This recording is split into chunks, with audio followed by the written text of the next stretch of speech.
We are starting off in senior showmanship. It's going to be broken into 2 classes. This is the first of 2 sets coming into the ring for senior showmanship.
Any other seniors that are doing showmanship should be reporting to the holding area at this time.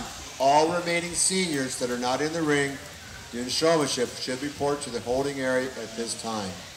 One note, when you are in the holding area, do not spray your pigs down with your water bottles within the area. Our ring help does not want to get a shower today. So please do not spray your pigs down in the holding area.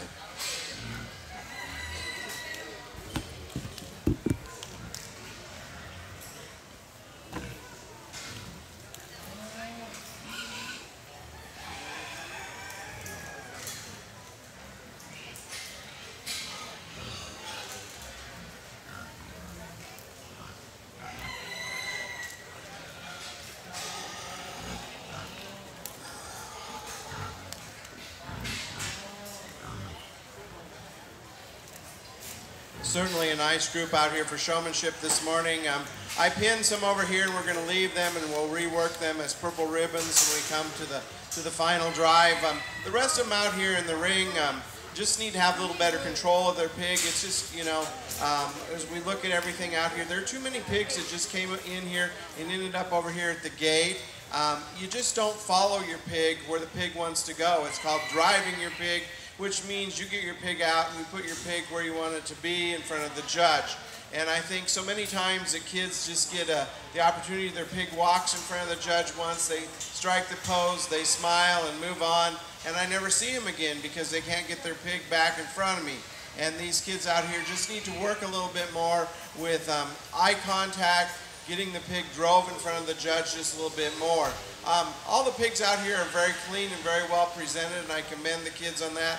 Everybody has the right tools or you know, whip or stick or whatever it is to drive their pig with, and they have brushes in their pockets, and I commend them on that. They just need to practice at home a little bit more at getting their pig drove and positioned and controlling where their pig goes. Yes, it can be done.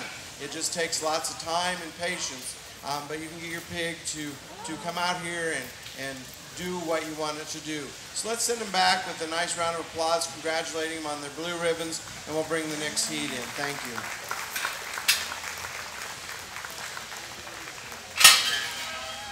Thank you very much.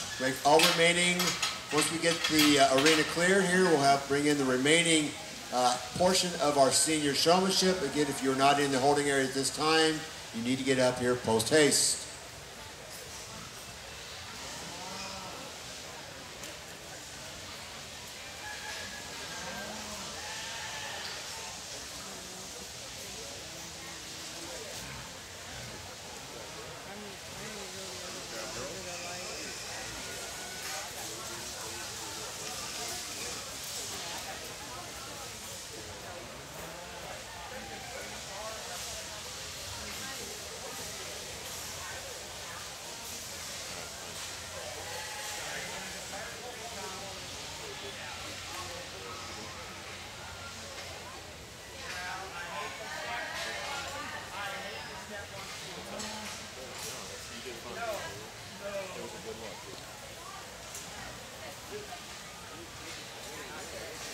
Entering the ring at this time is our remaining portion of senior showmanship. Intermediate showmanship. First call, intermediate showmanship.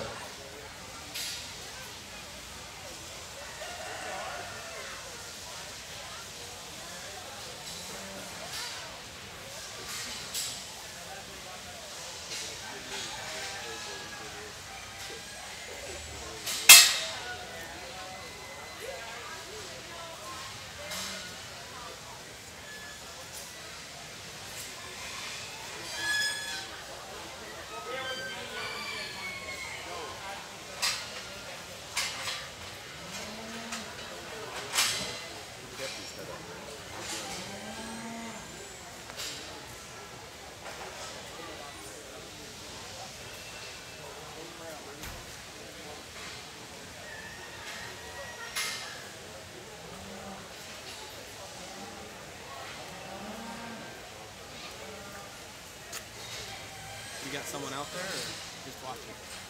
My daughter's pinned right here. My son's an intermediate. So.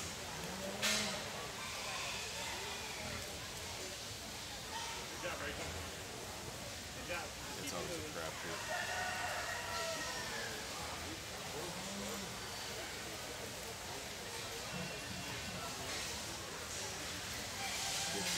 Get the pigs between you and the judge. What was that? We've got some new people who have shown before. They said keep the pig between you and the judge.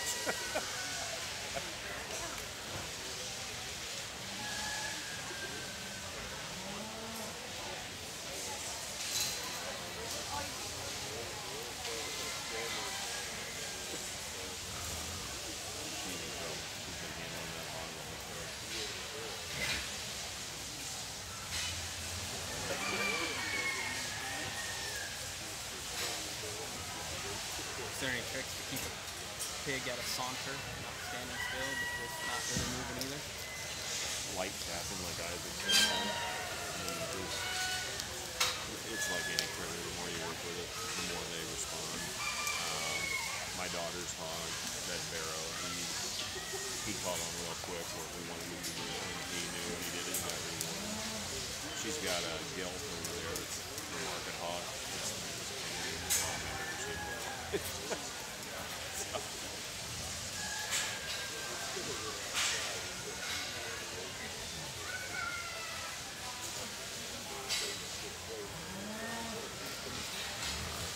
We've got the hog show this morning, beef shows tomorrow.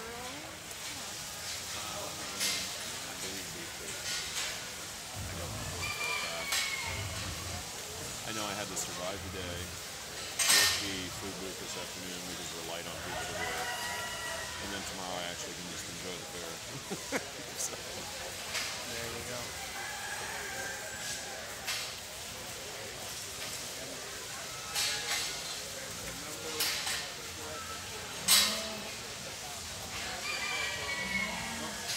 We'll catch up with you later.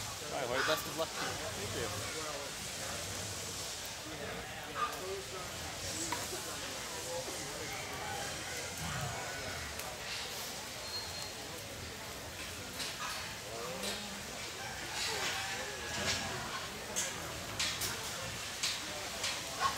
Second call, intermediate showmanship. Second call, intermediate showmanship. So if you're in the top half of the program, you should be bringing your swine to the holding area at this time.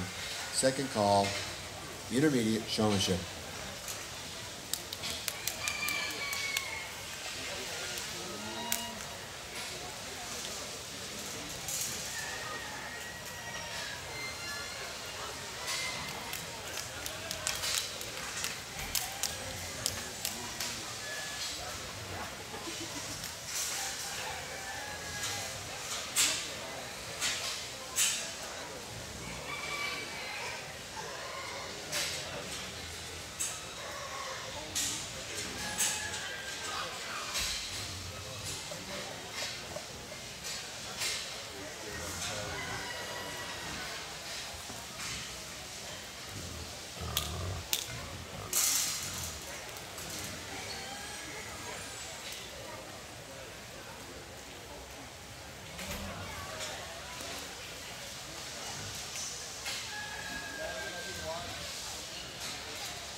we're going to go ahead and award those left out here in the arena in the blue ribbon category.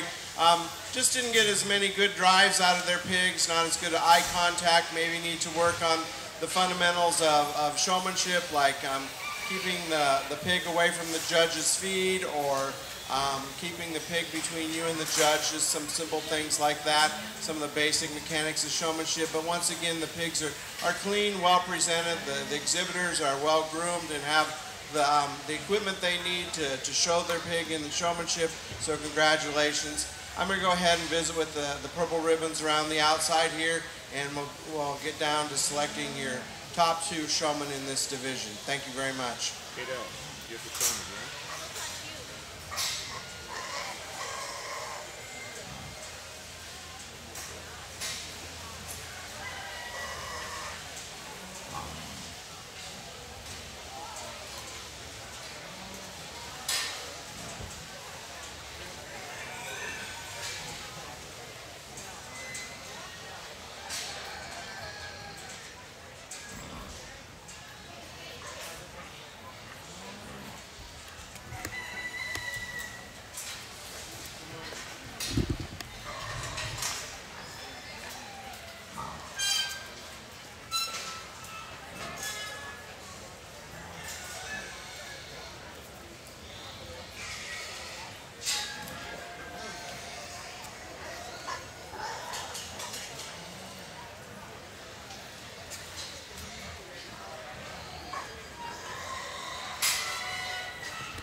Let's give a nice round of applause for these exhibitors that are in the purple ribbon category. Very nice division of showmanship out here today, and we have two exhibitors that have certainly made my job extremely hard. Very smooth, very good. I'm a firm believer in showmanship. It's something that's been very important at our house with my kids growing up. I enjoy judging showmanship, and I think that the skills that they have learned, the skills that they are using and developing here in showmanship today are skills that are going to serve them for the next 80 or 90 years, whether they believe that or not. No matter what they do, a lot of the things that they've learned by doing this activity will apply throughout their life. And I think that that's very, very important, that we give the opportunity for kids to develop skills like this. We have two individuals out here. We need to go 1 and 2 that are extremely, extremely good. And I will just let them keep showing because I think they probably have battled it out before. I have an idea which one I'm going to use, but I think they probably battled against each other. First, a few comments. The people that were over here in the pen, you know, some of your pigs went there by themselves. That means you didn't have control of them. That kind of took you out of the game. Showmanship is a team activity, and sometimes the other half of your team doesn't want it quite as bad as what you want, and things happen, and that's just the luck of it. But I bet you that some of these pigs out here have been walked quite a few miles in their lifetime, and they've been practiced and practiced and practiced, and that is something that comes with time and with experience. And watch the other kids show. What are you learning? Those in the back. Watch what's happening out here. Watch the way some of these kids are showing their pigs. Some of them are very good. Some of them are making mistakes. And hopefully you can see those things. Pigs are very trainable, believe it or not. Sometimes it takes a little longer than others, but it will work out and it will happen. And I think that the top two showmen out here just make it look so effortlessly, so smooth, so professional. One of them was just a little quicker at turning and getting position and with eye contact than the other. Your champion of this division this year is going to be the young man over here, and the reserve champion is going to be the young lady with the pink brush. Congratulations. I bet they've never competed against each other before. Oh, they're brother and sister, okay. I know how that goes at our house. It's not peaceful when brother beats sisters, but it does happen, and they both did a very good job. Those of you ringside, watch what they did, how they did it. Their pigs just effortlessly went where they wanted them to go. Congratulations.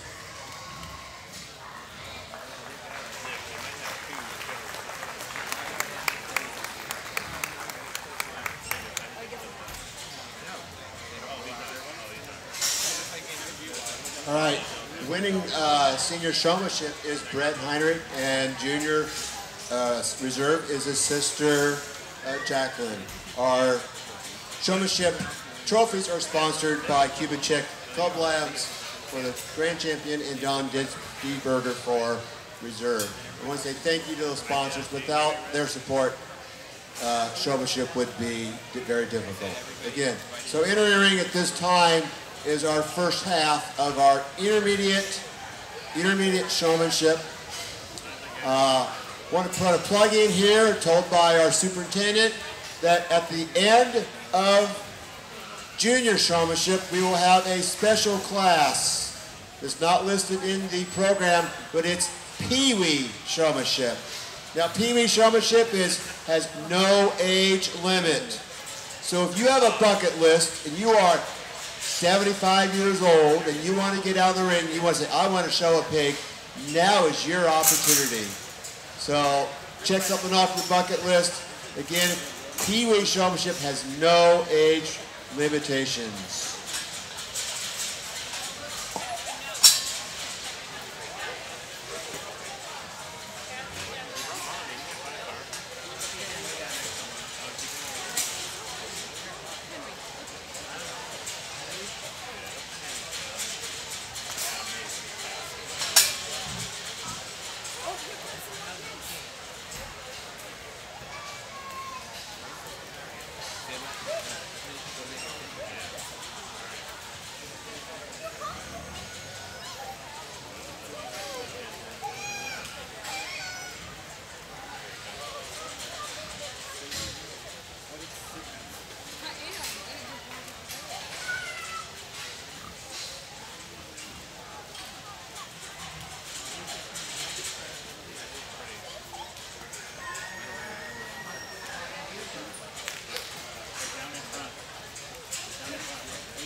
nice heat of showmanship out here. I went ahead and put some pigs over here in the pins on the side, and they're going to receive purples. The rest of them out here in the ring are going to get blue ribbons today. Nice job out here in the ring. You just need to practice and work a little bit harder before the fair. Showmanship starts at home. And you know, one of the things that I can kind of tell by some of them out here, maybe that they haven't practiced quite as much or had the experience, is because they spend more time looking at their pig than looking at the judge. And so we need to work on eye contact. We just are struggling a little bit with eye contact. We're really focused on our pig. And if we drive our pigs at home a little bit more and make them go where we want them to go, that would just come natural. You just become more of a team and you work together a lot smoother. And so it just comes with time and with practice. But once again, you know, your pigs are very well presented. They're clean. We have brushes in our pockets. We have good sticks or whips to drive our pigs with. And I do appreciate that. We're dressed like we're good stock people. You know, we have boots and jeans and we're clean and have good hygiene. And to me, that's very important. That, you know, sometimes we spend all this time getting our pigs ready and our livestock ready, and we don't make ourselves presentable. And this is just like a job interview. First impression is so very, very important. And so we want to make a good first impression, and then we want to continue on making that good impression to help us win the contest. So congratulations. Let's give them a round of applause as they head out of the arena, and we'll do the second heat. Thank you.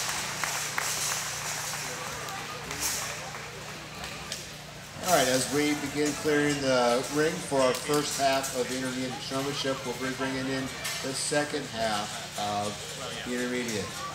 So once these guys are in the ring, we'll do our final drive on those, and then we'll do our first call for junior showmanship. So if you're in the top half of junior show, you start getting your pigs prepped, but don't bring them up to the show area or holding area at this time. Just start getting them prepped.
Look at the judge. Look at the judge.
Very competitive heat out here again, and in this division of showmanship, I went ahead and selected my purples off, and I'm going to excuse these out here in the arena with blue ribbons. We just need to work on some of those basic things that we've talked about all day long. Is, you know, we just need to get our pigs to get out there and move. We need to be able to control where they go.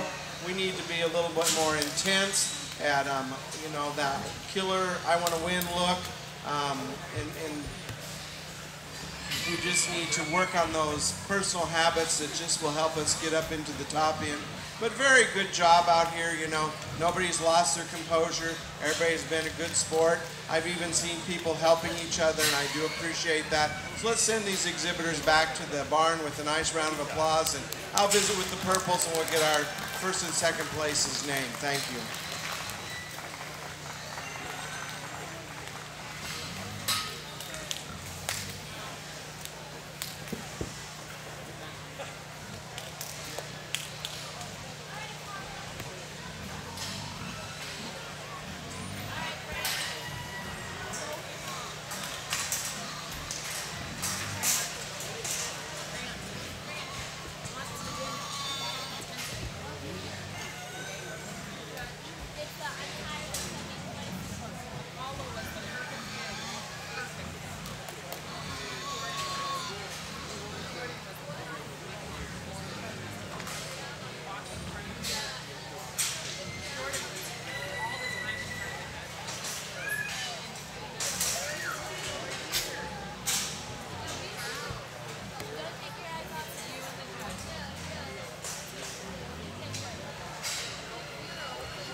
Very nice class of showmanship here today. They've done a really good job, and maybe I've asked them to go through a few more paces than the seniors did, and they certainly were capable of doing it. The one thing that you need to remember is when you're coming out of your pen all by yourself, that is your time to show the judge what you can do. It's not your time to open the gate, get the pig out as quick as you can, and try to shut the gate.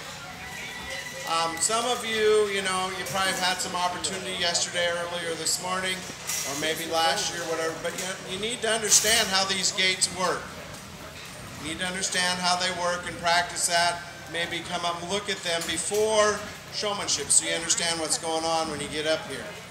But did a nice job with the gates, but that's your time to show off, is when you come out of that gate all by yourself.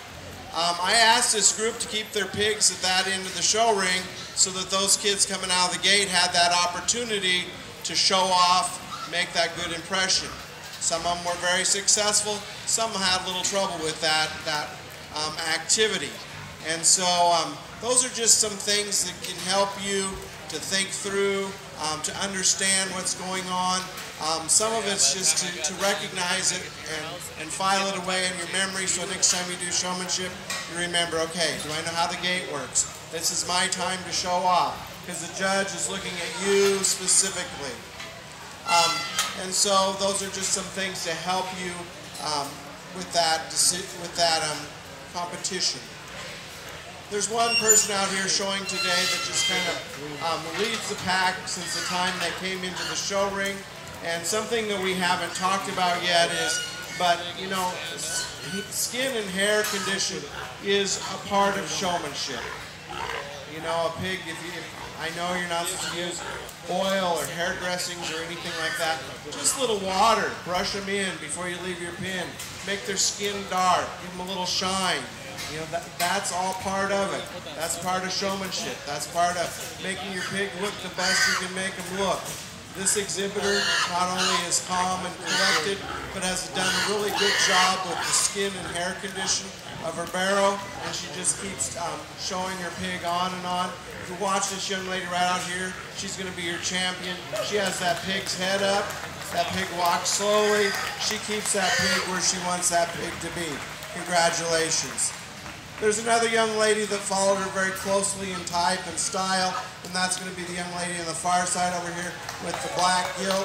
She does a nice job. Just needs a little more time and practice, and you're doing an excellent job. Keep up the good work. Congratulations. Very nice job of showmanship exhibitors.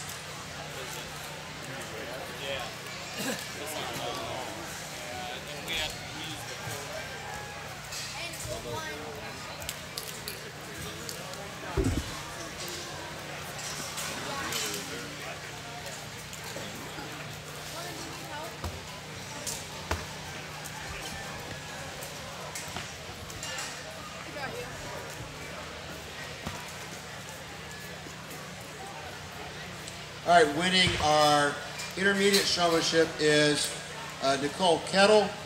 Her trophy is sponsored by Warren Cheney family. And intermediate reserve champion is Amy Egelhoff, receiving the trophy from Matt and Connie Arnold. Again, thank you to our sponsors of our trophies. As we have a little pause in here while we get the ring cleared, a few announcements. Again, at the conclusion of junior showmanship, we will do our Pee-wee showmanship. Again, there's no age requirement. Now's the time to start recruiting a young exhibitor and use their pig. Mark it off your bucket list if you would like to do that. We have prizes and ribbons for all participants in Pee-wee showmanship.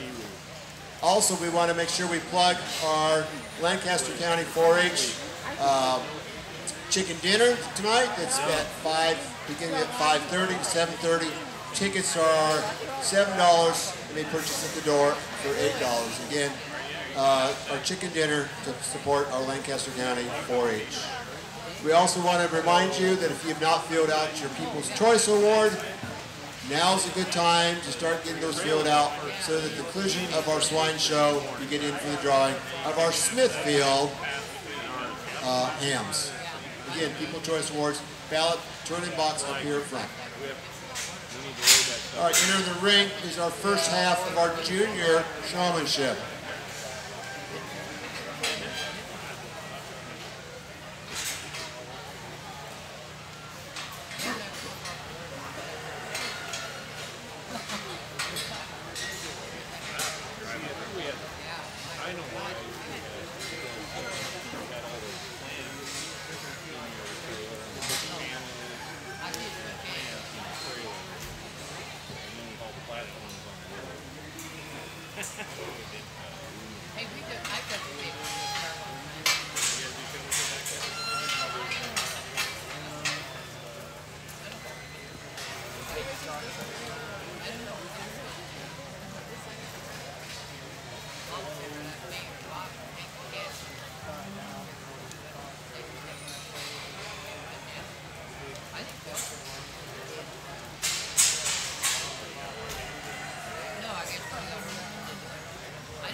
All right, at this time, any remaining juniors that have not entered the show ring for showmanship, now is your time to report to the holding area. Any remaining juniors that have not reported for junior showmanship, now is your time to report to the holding area.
Final call, junior, second half, junior showmanship. Please bring all your swine to the holding area. Second call, the final call, second half, junior showmanship.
We're going to go ahead and leave these pigs out here in the ring. We're going to give them blue ribbons. They do a nice job. You know, this is a pretty big job for a kid this age to drive the pig and keep the pig between the judge and themselves, and keep their eye on the pig, and listen to mom and dad coaching them on the outside, and trying to remember everything that's supposed to be done. And I think these exhibitors out here have a bright future. They just need to take a little more time and practice. It'll just come with time and experience and the desire to do well and do win, and that is their choice, how bad they want it, how hard they want to work at it, but they certainly have the capability and the ability to move up into the purple ribbons in the future. They just need to practice some of the basic mechanics at home and get their pig to cooperate just a little better. Let's send them back with a nice round of applause to congratulate them on their hard work.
All right, well, I have a little break here. I think our judge here had to use the facilities a little bit here. So we're going to take this time to make sure you get your People's Choice Award turned in, and also to plug our Lancaster County 4-H chicken dinner. For those that do not know, our chicken dinner is Raising Cane's chicken fingers, hot off their food truck. To-go containers are available as needed. It's our fundraiser to help support Lancaster County 4-H youth, programs, activities, and scholarships. Advanced sales of tickets can be purchased at the 4-H Clover Cafe, which is down by the Lincoln Room, for $7, or you can purchase them at the door for $8. Also, we'll make an announcement about our Pee-wee showmanship that follows our juniors here. The way I've been told it's going to work is we're going to put a limited number of pigs in the arena and unlimited number of exhibitors, and you'll be sharing a pig, and you'll be learning learning those mechanics that the judge has been talking about throughout the day, and you can put that to heart. Again, get that marked off your bucket list. Again, People's Choice Awards ballot boxes up front here. Get those turned in so you get pushed in for the Smithfield hams. So, at that time, as soon as we get our judge returned, we will conclude our junior showmanship.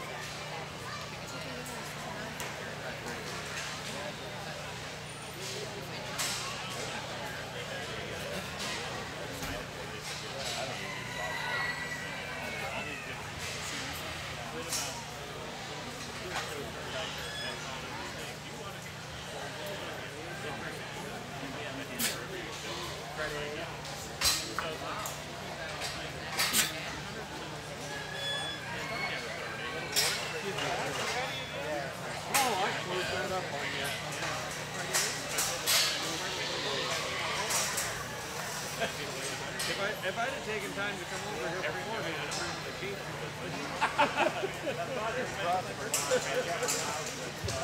All right, entering the ring at this time. Here is our final portion of our junior showmanship. Junior showmanship.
baseball field.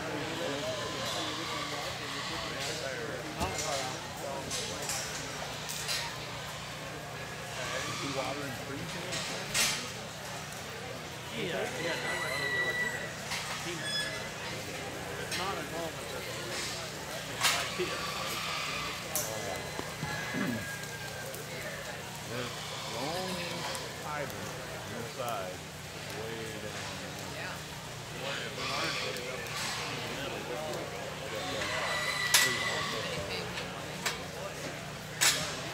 I got it.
All fixed up. No, I don't remember that.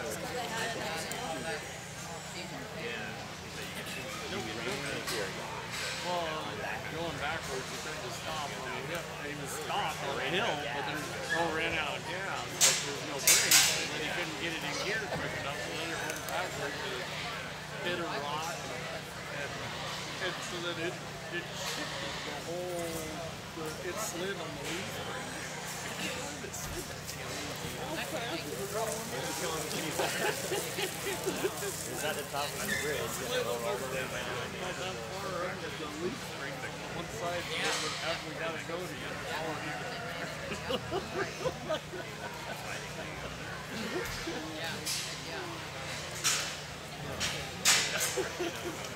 as long as we don't hit anybody or anybody else's shit on our own. There's a little white car there. So I was trying to like steer it back down. And that's really, I mean, the best thing you can do in that situation is run into a rock. Move the rock. So what I do is we got the expired rock, put the landscaping rock back over where it belongs. And then when the mechanic came to fix the brakes on the fire truck, he's like, you loosen those spring shafts or something. He let axle back. He did. He runs pretty straight.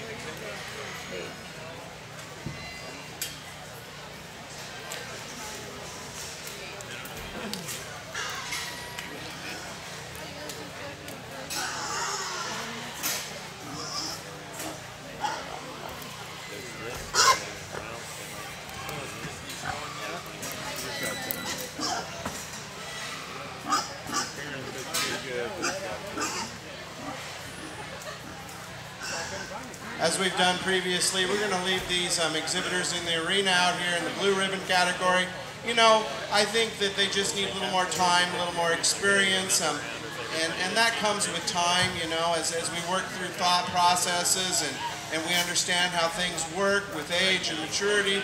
I think these kids have a bright future ahead of them as far as being great swine showmen. They just need a little more time, a little more experience, but certainly do a good job. Let's give them a nice round of applause as they leave the arena, and we'll work our purples. Thank you. Parents are supposed to look at the village and the pig. I was wondering about that.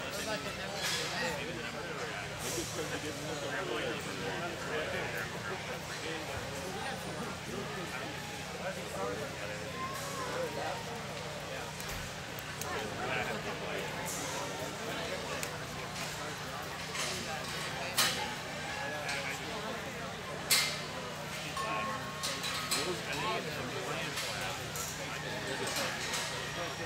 Various links, and you're just going to ram out of right?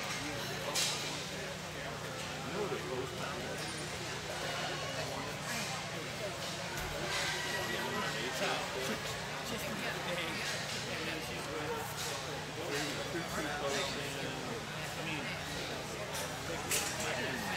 I gotta get that truck.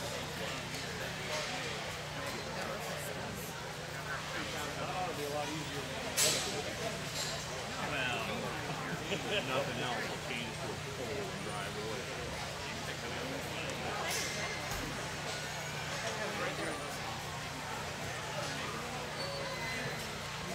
Karen's over. Well, she was watching Christy, but Christy just got done, so she may be headed back. She was going to head here when she got done over there. Oh.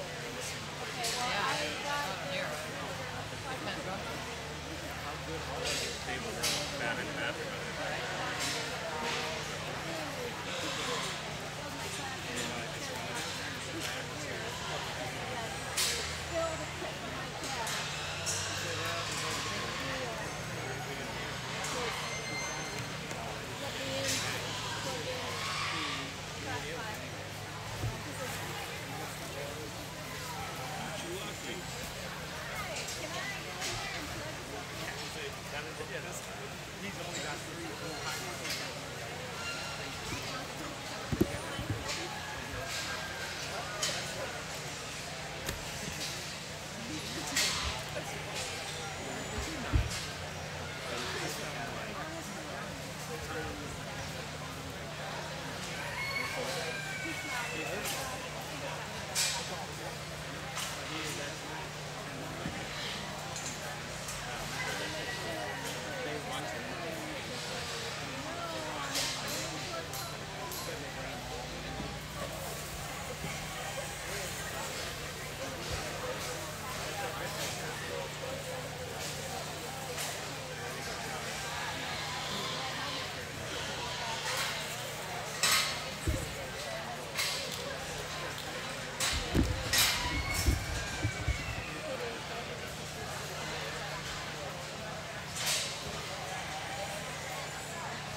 the best. I was gonna say your mom said you did good. I bet you said what was good.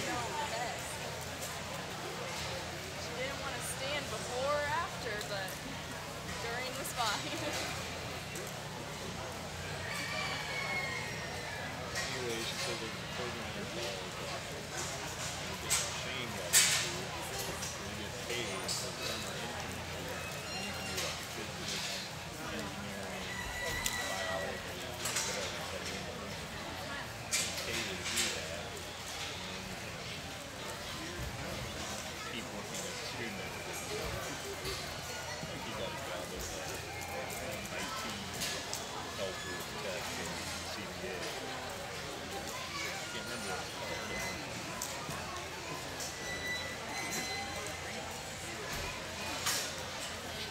Yeah, that's funny. You don't make that money. But you get the experience, so you know if it's a job you like it or not. And sometimes going to college, you got to. Well, that's like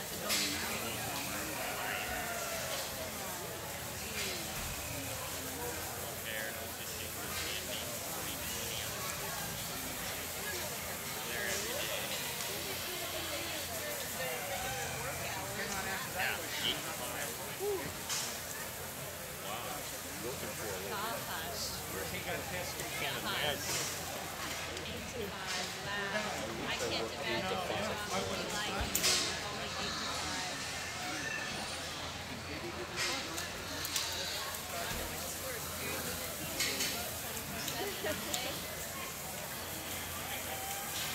What are your classes like this semester?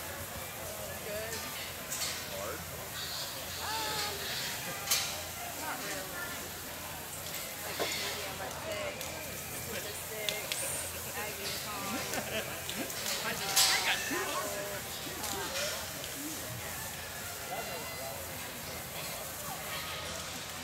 There's some like interpersonal skills.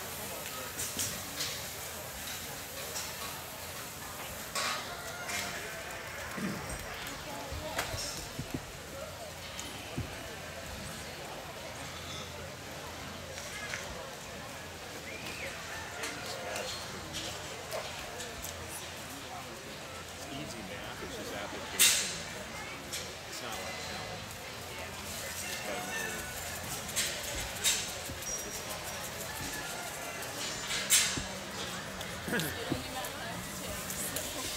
Well, and they, I don't know what they do in that class. Essentially, computer program is that hard. When you're training the computer program, you just have to understand it as difficult. Yeah, and I have, it's through the Buffett scholarship, so it's like a really small class, so it should be okay. Yeah.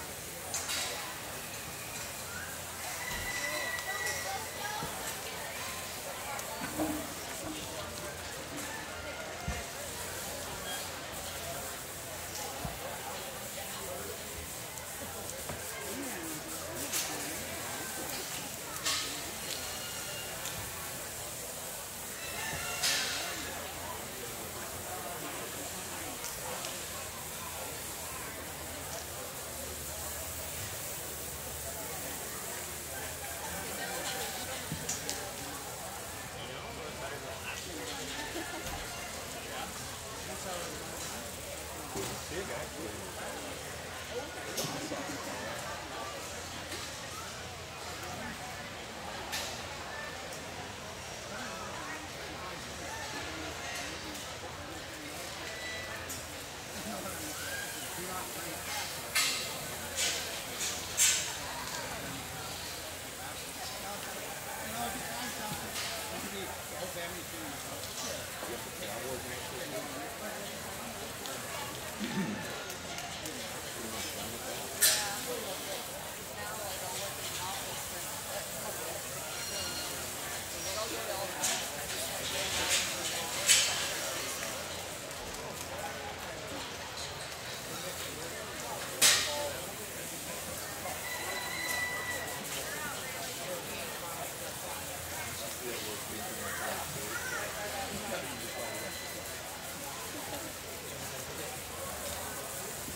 Let's give these exhibitors a nice round of applause out here. This is the deepest division that we've seen all day. And the best thing about that means that you have a bright future here in your county for a young showman to be very competitive in showmanship. Very deep class of showmanship here. And you can be proud to be into the purple division here today because that meant you really had to work to get up into that division. Very competitive. I hear parents along the sideline coaching. Yes, parents, I hear you. And that's okay. Because, you know, I was an active parent too when it was my day. One of my favorite thoughts or sayings to myself is, so when did we discuss this move at home? Where did we get this idea to do this at home? You know, I think this is a new move and we're going to have to stop that when we get home. We're going to have to correct that. That's not a positive thing. Or that was really cool. You did a really good job. That was something that you picked up when we went here, did that, and it really helps your showmanship. And that's what it's all about, is watching and learning and continuing to improve yourself as you try to be better at showmanship and whatever it is you're chasing after in life is self-improvement. And sometimes we need to start within and look at what we really did and go from there. Very, very excellent group of showmen here today. I said there's one showman out here today that just kind of commanded the ring from the first time they walked in. Got their pig, drove by me the most. I saw the pig the most. When the pig fussed a little bit, they continued to work and got the pig back out again and showed me the pig. I would venture to say that this is probably not the first show. If it is, we've certainly worked with brothers or sisters or friends or somebody to get some of these things down. The young man right out here with the blonde hair and the blue pig, he's going to be your champion. Congratulations, young man. Nice job. Going for reserve is going to be the lady over here in the corner with the big white gilt. She does a very nice job. Maybe just not quite as smooth and as collected, and didn't get quite as many drives out of her pig as the champion did. But everybody out here did a really nice job. Just fell apart a few places. Maybe got on the wrong side of the pig. Got between the pig and I, or maybe your pig kind of started running the fence, or excuse me, wanted to stay in the corner and not come out in the middle of the ring. But a very nice job. Congratulations.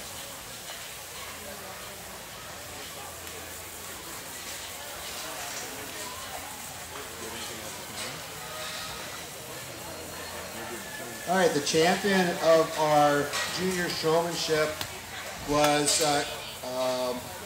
Chase Kettle, and he received a trophy from Chris and Stu Spath. And then our reserve was Ashley Gruber, receiving the trophy from Matt and Connie Arnold. Again, thank you to our sponsors of our trophies. Keto, I'm corrected. It's keto, sorry. All right, once we get our ring cleared here, Harry's told me we're going to bring in a number of pigs, and now is your opportunity to clear that bucket list and get in for Pee-wee Showmanship. Now is your opportunity. So we're going to report over here at the southeast corner of the ring here, where that walk-through gate over there on the where it says "Fun at the Farm" in that corner, and that's where Pee-wee Showmanship will enter the ring. So at this time, I'll hand the. See you, Jabby. Oh yeah, popsicles. There's popsicles for a reward for all participants. So at this time, just report to the open gate and start bringing. And we'll bring in our pigs for our Pee-wee Showmanship. Come on in, guys and gals. Clear that bucket list.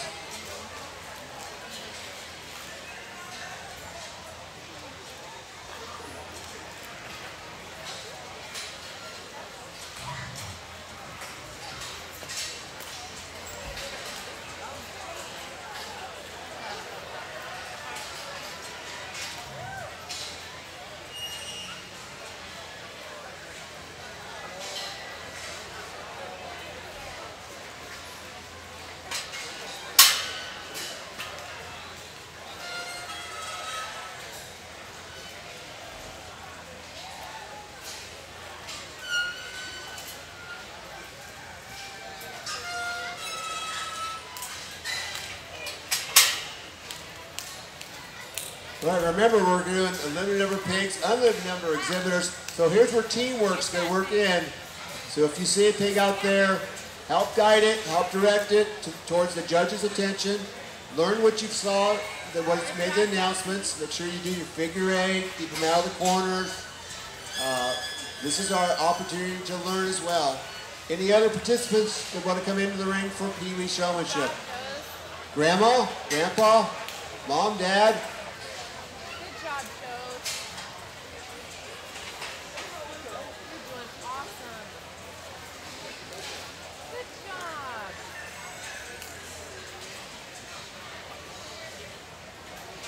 I was just told, is there an Aunt Suzanne in the crowd? I was just told that she is missing from the group. Aunt Suzanne, you are wanted out here in the ring. Raise your hand, where are you at? Good job, Lauren. Where's Jay Wilkerson? I thought, where's Jay at? He should be out here somewhere. Look at the judge, Lauren, right there. He's always like to tell people what to do. We like to tell him where to go, but where's he at? Good job.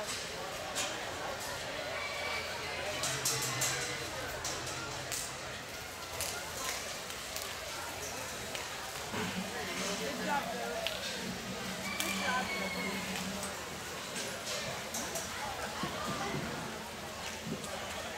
Good work. Good work.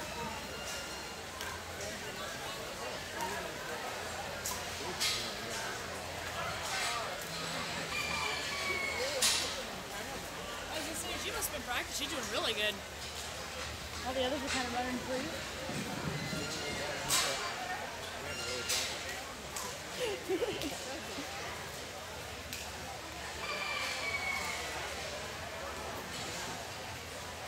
Very good job here, exhibitors. You're doing an excellent job, and you're probably better than your parents because you know they're not out here, are they? No, Mom and Dad are chicken to come out. They're good at giving instructions, but they're not very brave when it's time to come out and show you how it's done.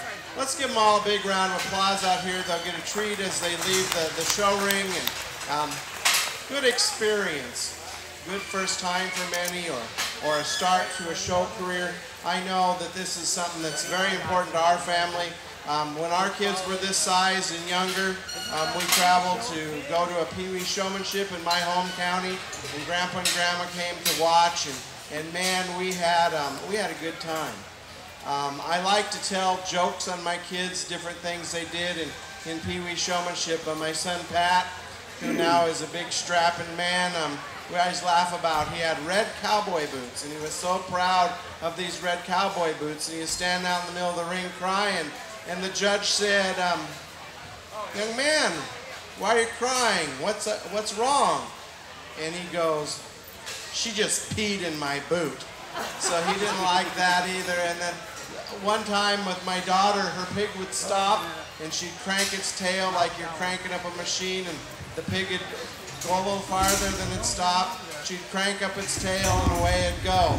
But these are all great memories of things that happen, and they go by so fast. So make sure you enjoy today and get plenty of pictures, and congratulate these young exhibitors for their hard work out here. Thank you.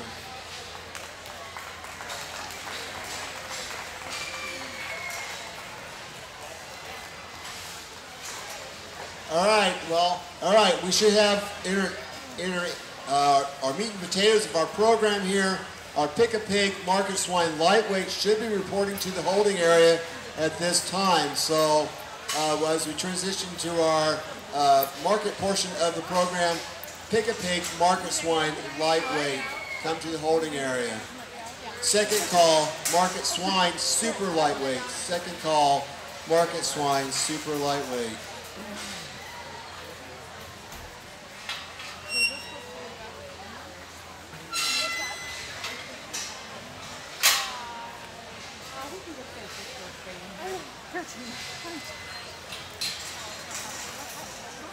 Pick-a-Pig Club, Market Swine Lightweight. All right, our Pick-a-Pig Club is our Lancaster-owned, homegrown club. It was formed, I believe, by Harry Mubach 9 years ago, and it's grown, if I remember correctly, we had 7 original members. I know my daughter, I had 2 of them in there. It started with 7. And in talking with Harry this morning, I think the number is 45. Is that correct? So 45 here in 9 years. It's our Pick a Pig program that we're extremely proud of here in Lancaster County. And it's been the model for a number of urban livestock clubs across the state. I know Harry's, they've received several governor's award for this program. He's been on TV talking about it multiple times, and he's just a great ambassador of urban youth, showing livestock here in Lancaster County. So if you had a round of applause for Harry for getting this club started, definitely, because without his effort, this club would not have happened. I know that pigs are stored at his place, and definitely a round of applause.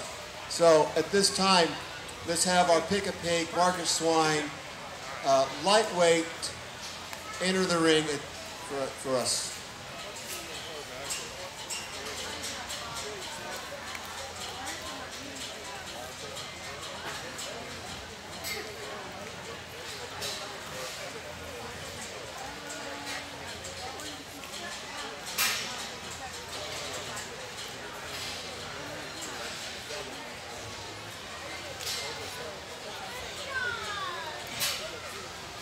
All right, as we get this first class of markets in the ring, make sure we have our market swine super lightweights reporting to the holding area at this time. Final call, market swine super lightweights. First call, market swine lightweight level 1. Second, first call, market swine lightweight level 1.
We're going to go ahead and leave these 3 out here in the blue ribbon category. I think if we look at these pigs from a functional production standpoint, they just kind of lack some of the traits that those that make it into the purple ribbon category.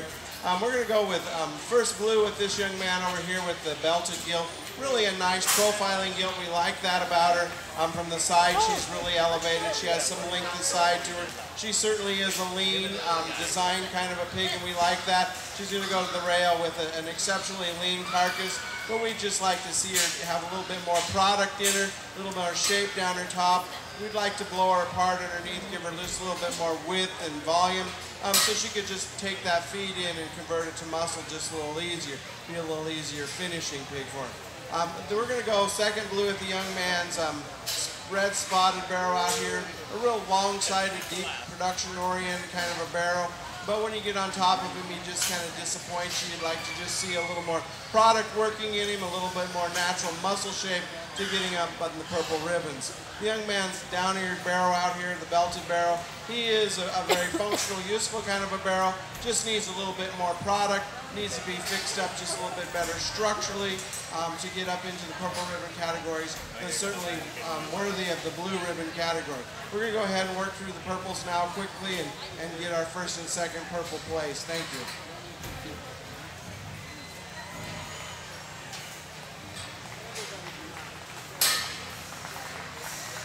Bring him out.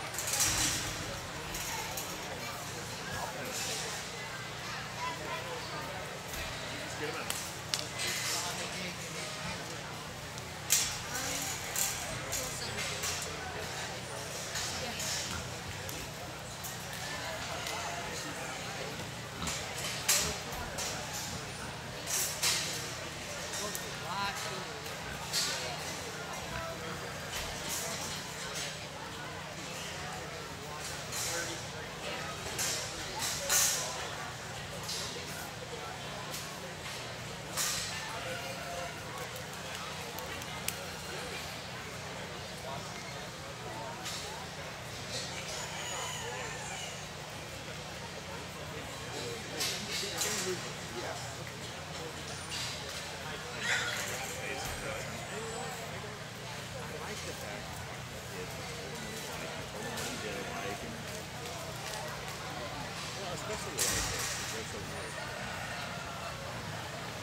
We're going to go ahead and start this class with the young lady's sunburnt top pig right here, this blue gilt.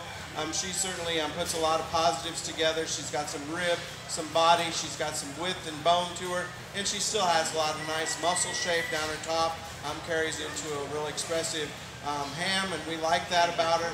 She should go to the rail with a very acceptable carcass. We're going to go second purple with this young man right here with the predominantly white gilt. She pretty much fits the mold of the first place, just has some stoutness, some ribs, some body, and combines it with some muscle. We're going to go third place with the belted barrow out there in the center of the ring. He's going to be third purple. Just another stout, complete, just high volume, heavy muscle, production-oriented kind of a barrow to fit into third. The young lady with the white barrow along the fence there, she's going to be a fourth purple. She's just got a barrow there that's really thick and stout. Maybe just when we compare him to those above him, he's just carrying a little bit more condition. We'd like to stretch him out just a little bit, give him a little bit more natural shape and dimension. We're going to go next with the young lady there along the side with the big tail gilt, and that's one thing you just kind of notice about that gilt right away is she's got a big old stout tail on her sticking up there, which is no problem. It's just an ID. But that gilt there is very attractive from the side. We like a lot of things about her as we view her from the side, but we just like to give her a little bit more dimension and muscle and carcass product to get her up into the top end of the class. The young lady's black-headed barrow over here certainly is a stout barrow. You like him when you view him from the side. You know, he's got some foot and some bone. He's got some rib, some softness of body that indicates he probably has some performance to him, but he just kind of gives up some shape and some muscle. I don't think he'd go to the rail with quite as higher percent lean carcass as those that are above him in class. But very nice group of purple ribbon pigs here. Congratulations.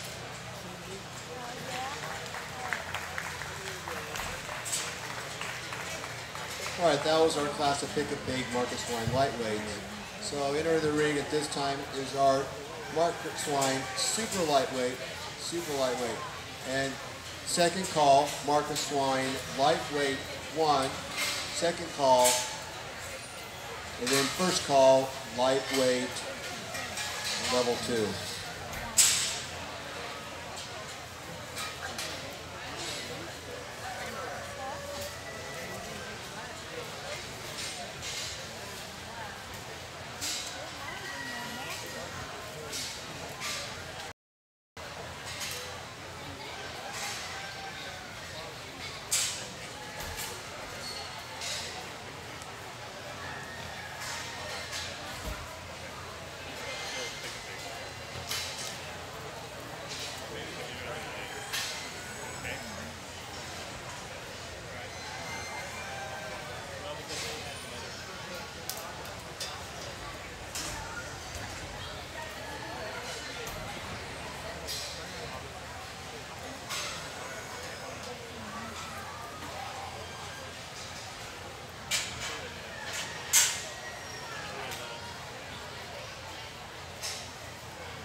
Market swine lightweight level 1. Market swine lightweight level 1 should be entering the holding area at this time. With the little bun on the top, she works in the dining room.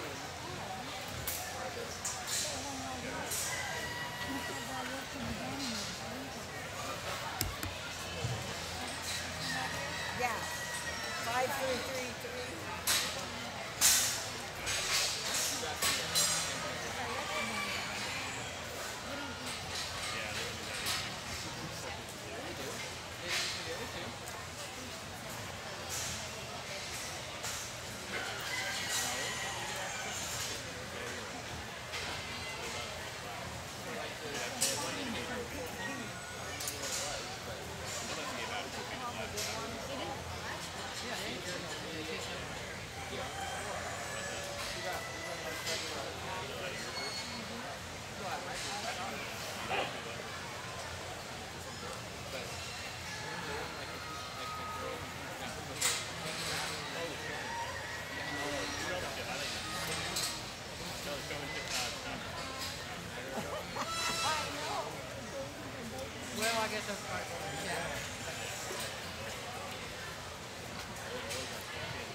We're going to go ahead and leave these three pigs out here into the blue ribbon category.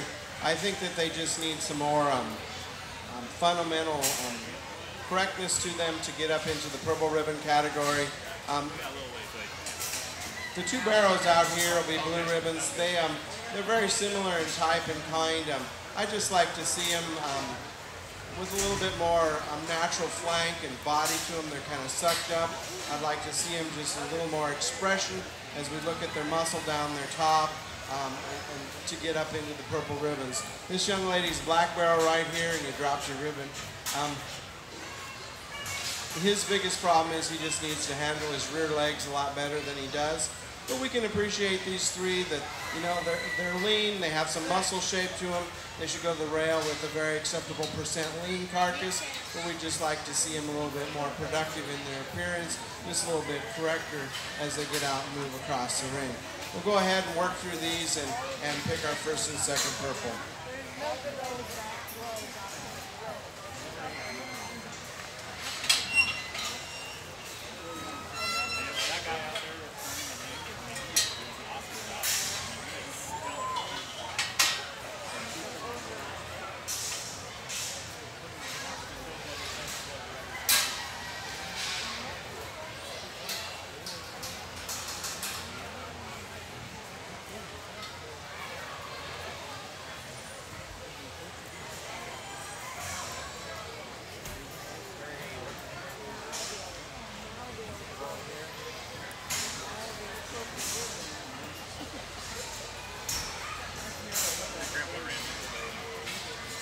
When we come down to picking our first and second purples in the class, we're going to go ahead and win the class with the young man's blue barrel over here. I think just a very complete, very competitive kind of a barrel. We really like the design of this pig. You know, he has some width going and coming. He has some shape down his top. Puts it together in a very functional, free and easy kind of a package, and also is very attractive about the way he carries himself across the ring. The other barrel that's most like him is the young lady right here with the belted barrel. Just another built, powerful, thick-made, heavy-muscled, stout kind of a barrel that has some ribbon body and looks like there's some production behind it. We're going to go third purple with the young lady out here with the smaller pig in the class. Just a real nice design pig. Just needs to be fed a little longer, perhaps a state fair, exorbitant type of pig. And there's nothing wrong with that. Just needs a little more time, but a real nice design, attractive kind of a pig. Just doesn't have the power and mass that those two that are above him do. We're going to go next with the young lady's belted gilt out here. A real nice, attractive kind of a gilt that has a real nice design to her.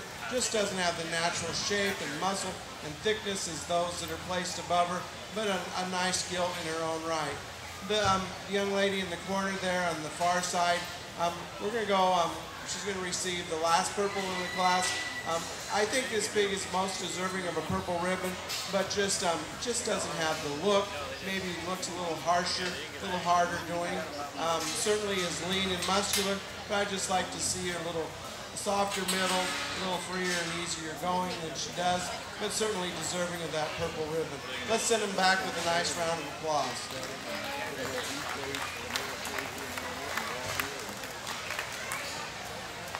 All right, entering the ring next will be our first class of lightweight one.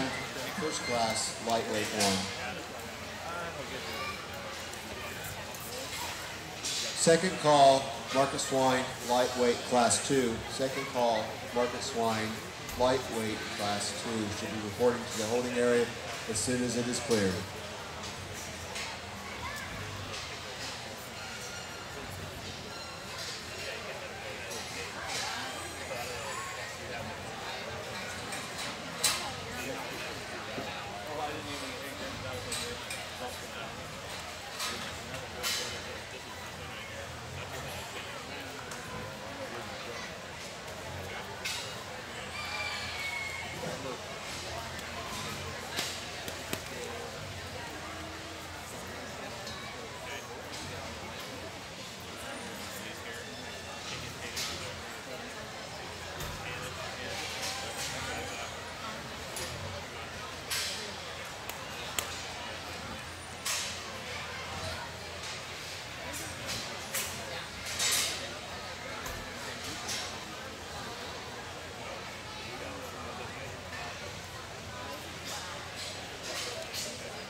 Market swine, lightweight, class 2 should be reporting to the holding area at this time. Lightweight, class 2 should report at this time to the holding area.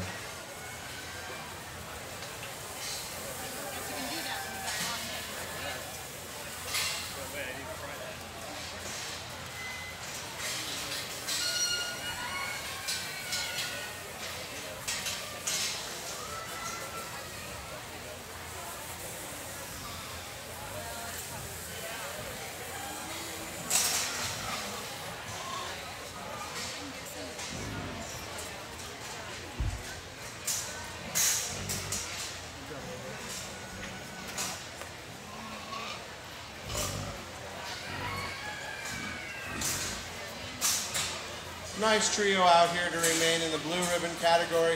Very similar in their type and kind. They're long-sided, tall-fronted kind of pigs, and we can appreciate that about them. Look like they grew well for these exhibitors.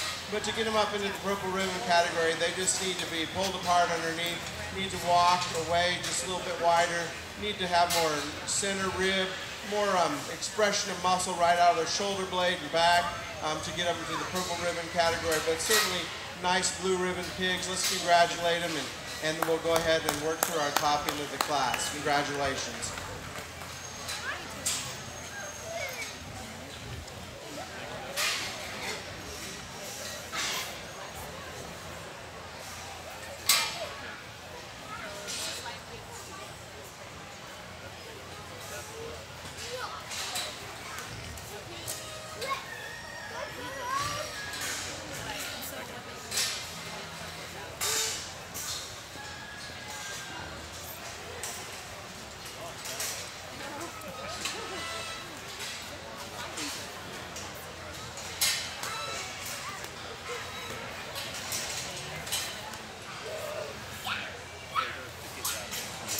Lightweight class 2 should be in the holding area at this time. Lightweight class 2, if you are entered in that class, should be in the holding area at this time.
Certainly a very competitive class here on the top end with a pair of blue gilts.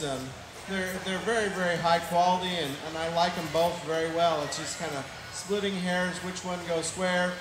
One maybe has a little bit more natural shape, a little bit more squareness as she comes out of her blade and right into her loin there. Perhaps maybe just a little bit more expression to her top, a little more thickness. The other gilt has a little bit more length of side, length of hip, maybe just a tad bit longer fronted. Certainly isn't that much lighter muscle, but very close and very similar in their type and kind. These two young exhibitors need to be commended on driving pigs of this caliber. Very, very competitive. I'm going to go ahead. I chose to use the young man's gilt. I think that she's just the square, more market hog type of pig that we have here in class today. Go second with the young lady's gilt here.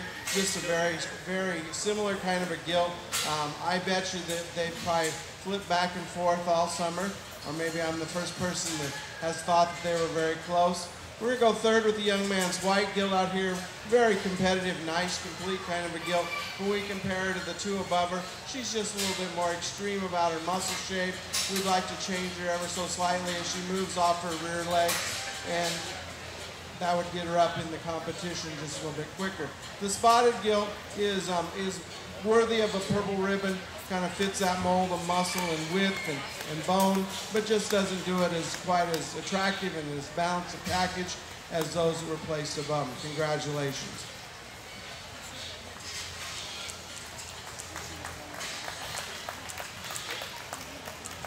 All right, entering the ring at this time should be our second class of Marcus Swine lightweights. Second class. At the conclusion of this class, we will bring back the top two purples, the champion reserve from the first class, and be crowning a lightweight champion and reserve.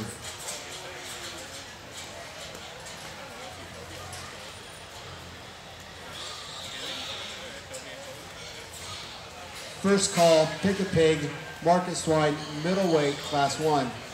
First call, pick a pig, Marcus Swine, middleweight, class 1.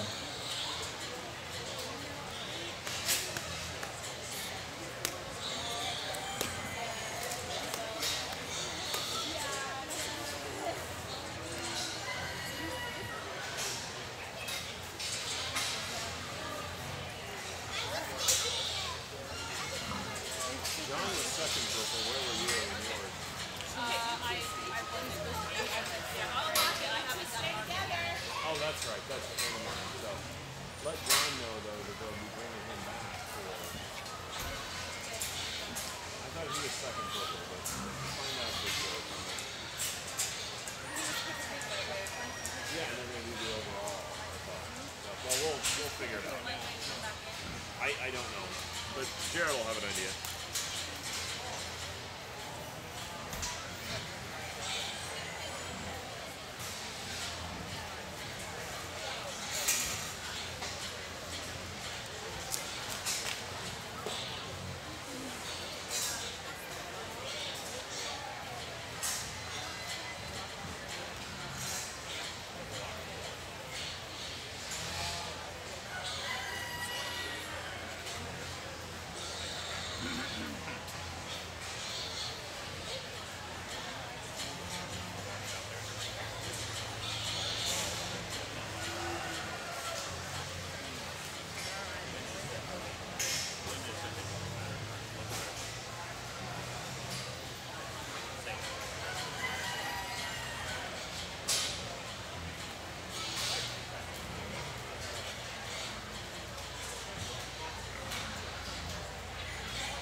We have a nice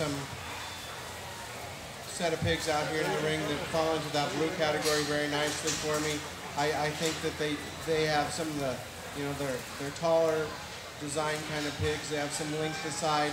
They're very acceptable about their leanness, but we just like to change a few things about them.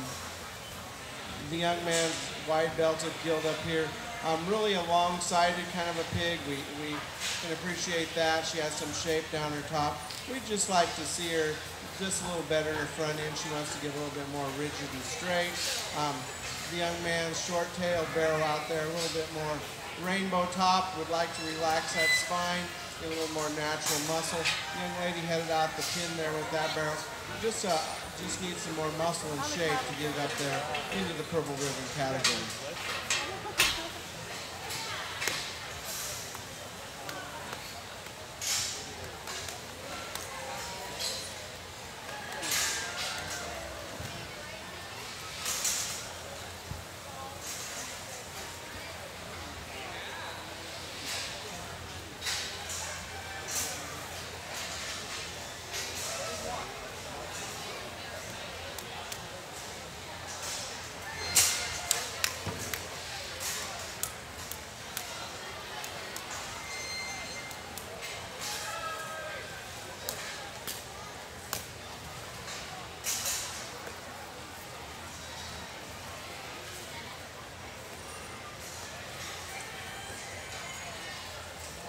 We have 4 very competitive pigs left out here in the purple ribbon drive. We're going to go ahead and win the class with the young man on the far side here with just a very complete, attractive kind of a gilt. We like a lot of things about her. She really opens up nice underneath and travels out on some foot and bone and gives us a lot of shape when we get on top and behind her, and does it in a very attractive, well-balanced kind of a package. We're going to go second with the blue gilt out here. She's the other thick-ended, big-chested, wide-made kind of a gilt, maybe not quite as attractive, but certainly has a lot of product working in her, has some rib and body for some performance. The young man's belted barrel on the far side, I guess. When you want to talk about building market hogs from the ground up, this is one you can appreciate because he really is square and puts those feet on all 4 corners. If I was going to change anything about this barrel to get him moved up a little higher, I'd just like to give him a shot more muscle, especially as he goes away from you. The off-colored belted barrel out there certainly has some muscle shape, is sound, has some design and some look, but just needs to have a little bit more power and natural shape to get up there into the top end of the class. But certainly worthy of that purple ribbon. Congratulations.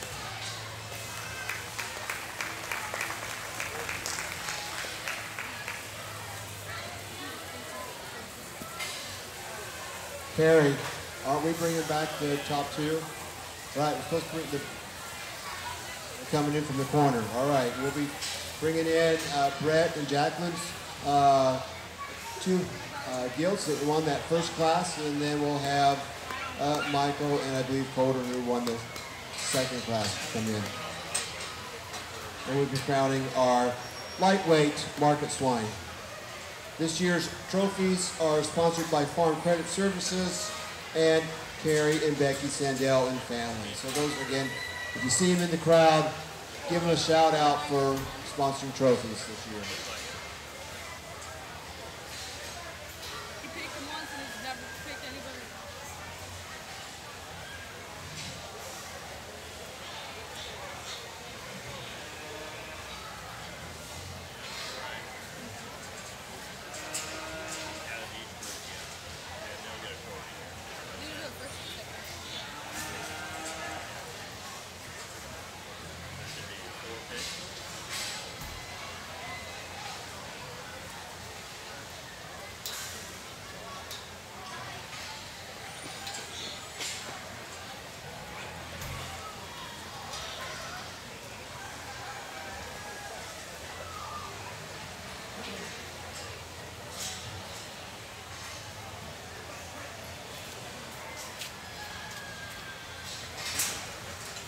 Oh, sorry.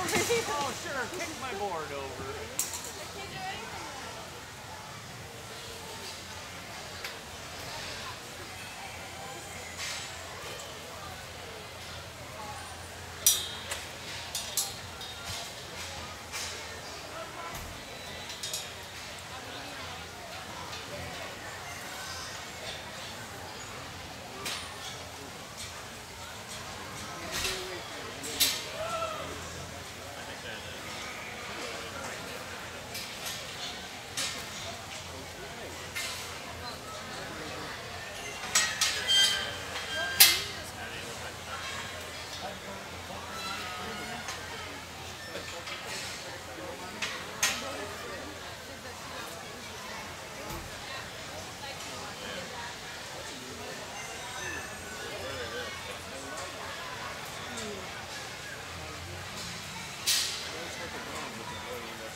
certainly some high quality pigs when we bring them in for division champion 1 and 2.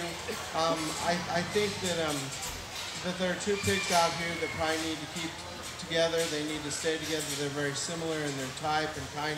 We're going to go ahead and win the division with the young man's gilt and go second with the young ladies. Taking nothing away from this young man's belted gilt, I really like her too, but I think that those 2 gilts out there just have a little bit more natural rib shape, a little thicker from behind, walk just a little wider, just pulled apart just a tad bit more. The belted gilt's really attractive from the side. I really like how tall she is at the point of her shoulder. She certainly is extended out of that front end, but when you get around behind them, she just doesn't have the true natural width and thickness and shape that the other 2 pigs do. Congratulations.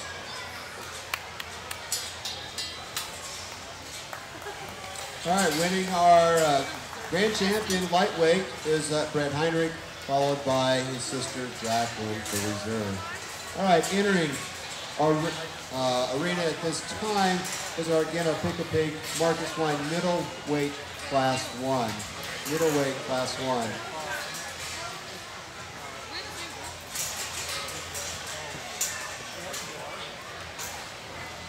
Second call, Pick-a-Pig Market Swine middleweight class 2. Second call, middleweight class 2.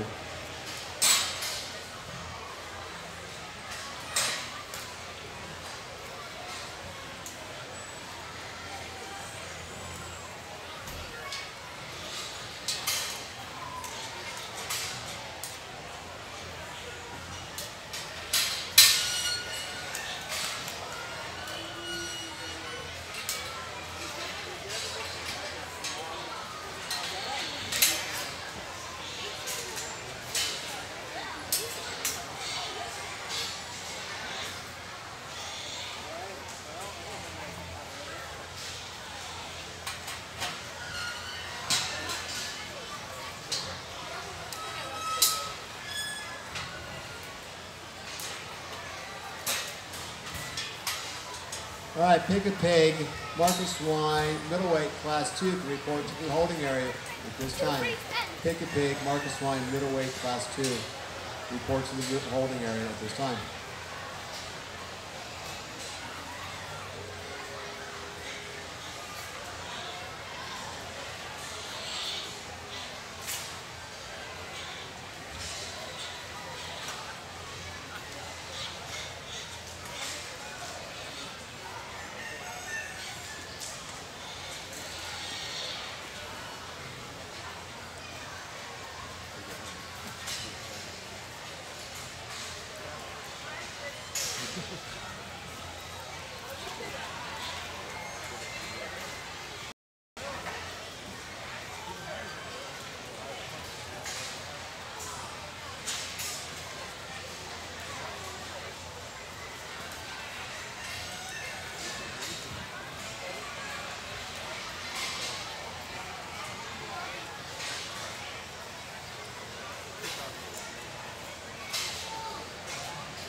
We're going to go ahead and slip these pigs that are left out here in the arena into the blue ribbon category.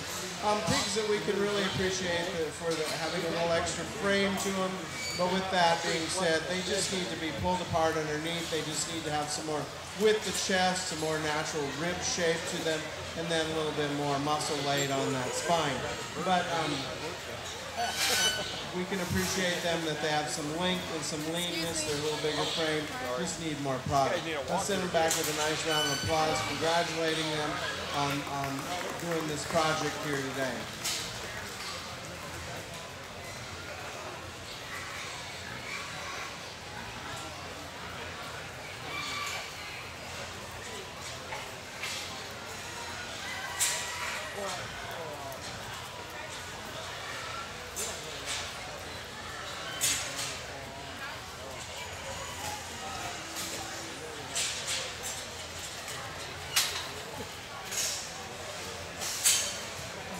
Bigger than you are. Don't get it right. Yeah.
Certainly some nice pigs to make it into the purple ribbon category of this class.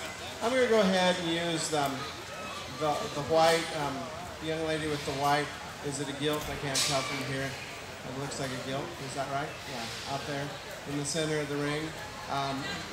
This is probably the most extreme pig in the class. We talk about some top shape, pulled apart underneath, has some of those traits we look for in a production hog, some width of chest, some body, some bone, and also probably will go to the rail with the biggest loin eye of the class. We're going to follow second with the spotted up pig over here. Just a pig that's very comfortable as he moves around out here, has some muscle mass and thickness to him, but just doesn't have the extreme top and shape that the gilt does that wins the class. The other three out here are very similar in type and kind. They're just a little narrower based. When they come and go, they're just a little narrower underneath than they are on top, and so that would indicate that they're a little lighter muscled, maybe carry a little bit more cover than we'd like to see, but certainly have enough practicality to fit up here into the purple ribbon category. Congratulations.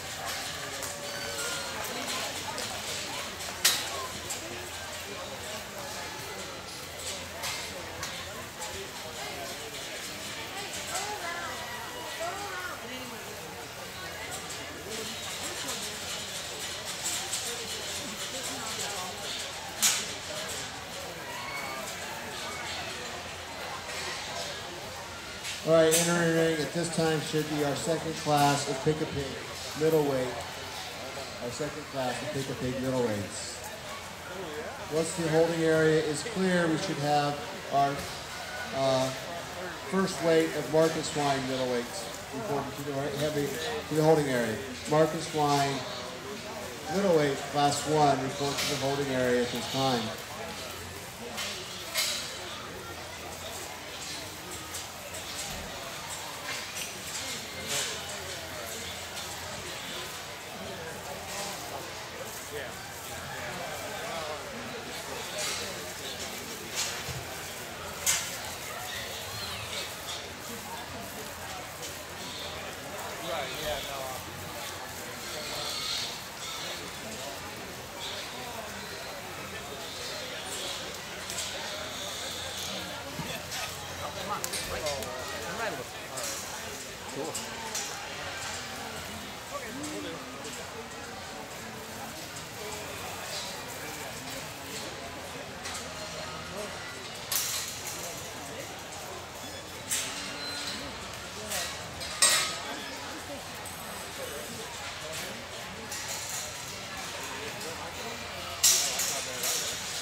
We're going to go ahead and leave the pigs out here in the ring in the blue category.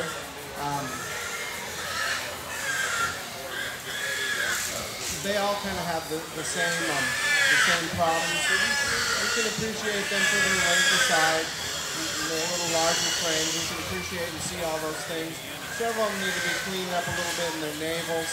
They have a little bit of bubble down there. A couple of them, their back legs, you see to be made a whole lot better to give them, so they're structurally more correct.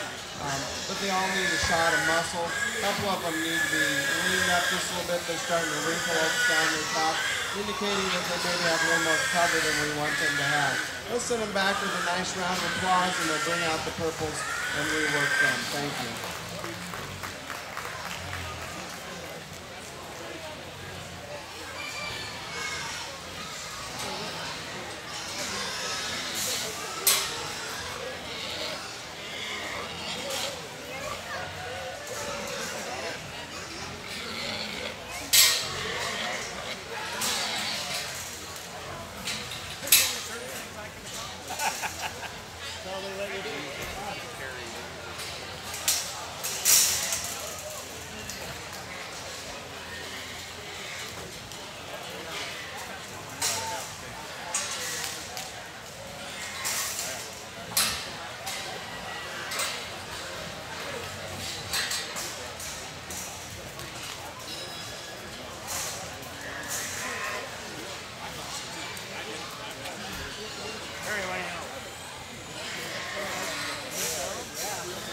big thing I can on that.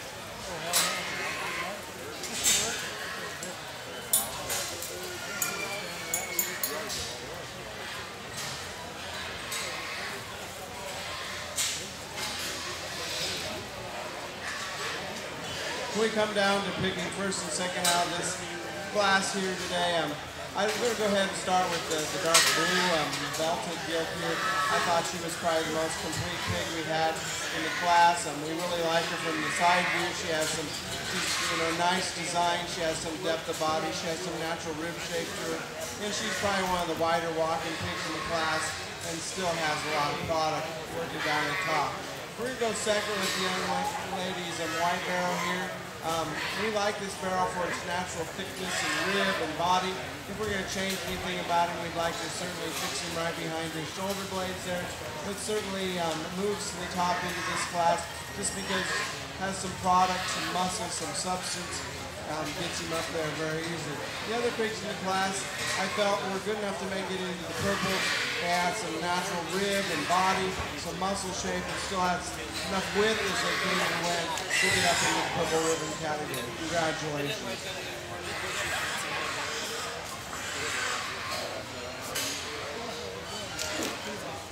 All right, winning that second class in middleweight 2 for pickup pigs is Stacy Thompson with Madeline Polk coming in reserve.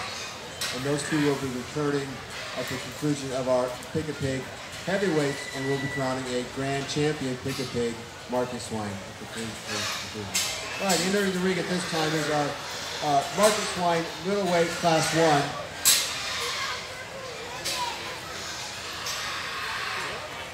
Marcus Swine medium weight class 2 can report to the holding area at this time as well.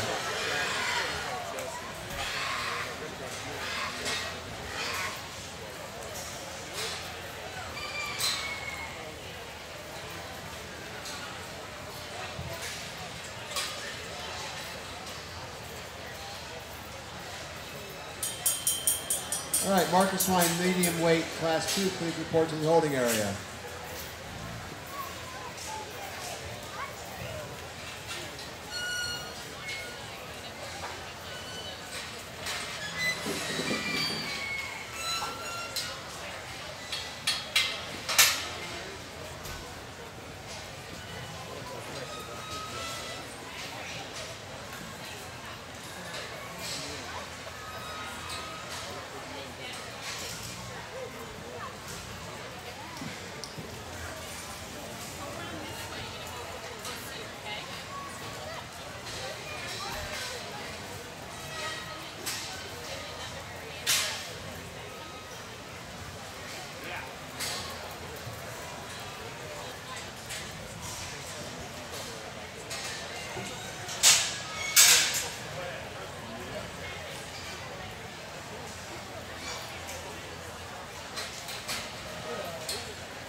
Medium weight class 2 should be report to the holding area.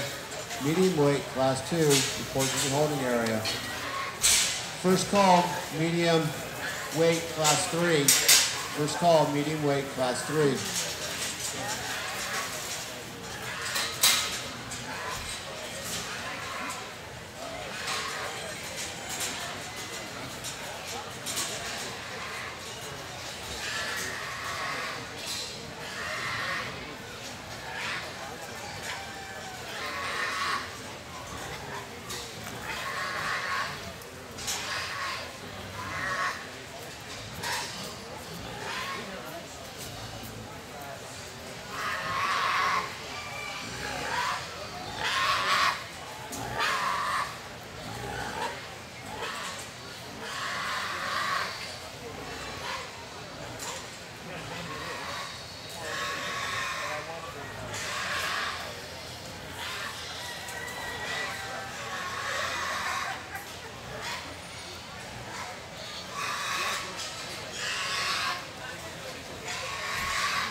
really some nice bigs out here in this class to remain in the blue ribbon category, but they just need a few things changed, a few adjustments made to get up there into the purple ribbon category. The blue speckled barrel here this young lady's driving certainly is a thick-made kind of a pig. Just like to see it come and go with a little more true width underneath. Maybe see it a little fresher package than it is today, but certainly a thick-made kind of a pig. The young man's white gilt going out there. This needs to be leveled up and made a little truer and square. The chromed up barrel going out now. Just a little straight fronted, a little straight behind. A little wedge shape, we'd like to change that, but we certainly like the shape he carries down his top and the eye appeal that he does have. The predominantly black gilt here is a nice design, very complete kind of a gilt, just a little too lack top. Just needs to be a little bit more descriptive about its muscle shape to get up there in the purple ribbons of the Market Hog Show.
So what do you got left? You're done?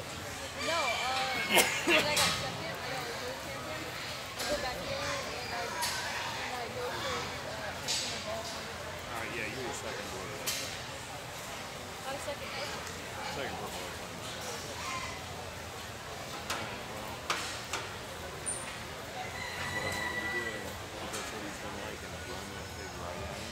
Very deep class here. Certainly some very high quality market hogs out here for this class in your show. A lot of good positive things that I like about them. They're very similar in their type. They have some squareness, some muscle, some body, some look. We're going to go ahead and use the young lady over here along the fence with a very nice, attractive barrel, and I thought was probably the most complete pig in the class. Very square and true as he moved away from me. Puts it together in a very nice package. Has that extra look and design, as well as, you know, probably the thickest, heaviest muscle pig in the class. Certainly like that about him. The one that pushed him the hardest was the young man with the down on in the corner there with the gilt that just doesn't want to cooperate. She's very similar to the class winner. Just needs to be made a little square and truer off her hind leg. And I'd like to just see her a little stronger in her top line, but certainly a very powerful, unique kind of individual to go second in the class. The young lady's speckled up barrel here.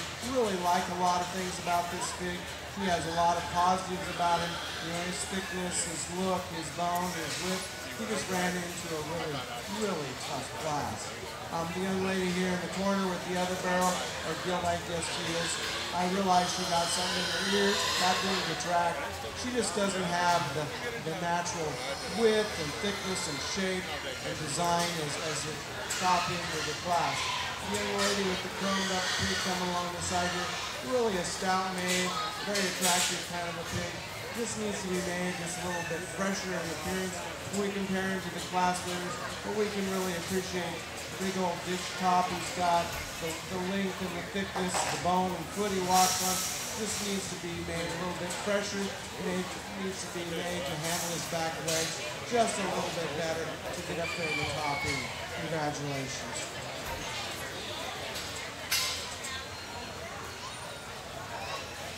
All right, winning our first class in medium weight was Nicole Keetle with the runner-up Connor Nielsen. Enter the ring at next will be our Marcus Wine medium weight class 2. Medium weight class 2. As soon as the holding area is clear, medium weight class 3 can come on up.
The pigs that remain out here in the arena are going to be blue ribbons. I think when we compare them to those that we slipped over into the pins for purple, they just aren't as muscular. They're not blown apart as much. We just like to open them up underneath, give them a little bit more body cavity, a little bit more option to grow, some production traits. We'd like to give them a shot more mass and muscle as we compare those to the got up into the purple ribbon category. We just like to give them just a little bit more soundness. Some of them, they just need to move out a little freer and easier. But we can appreciate them for their leanness. They're going to go to the rail with a very acceptable percent lean carcass, but we just like to see it be a little bit more extreme to get them up into the purple ribbon category. Congratulations.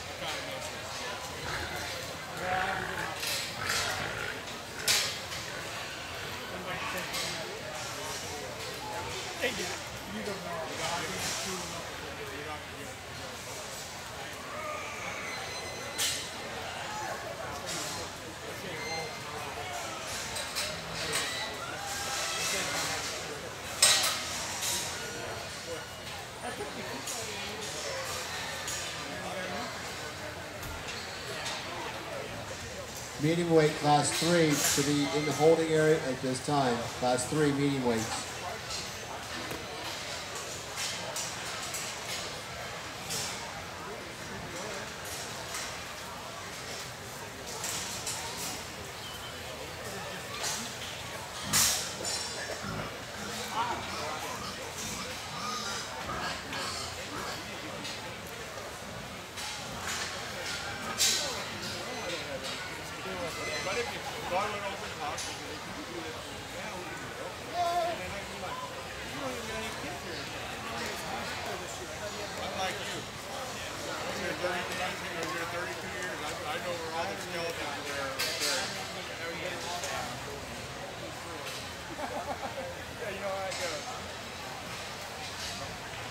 Okay.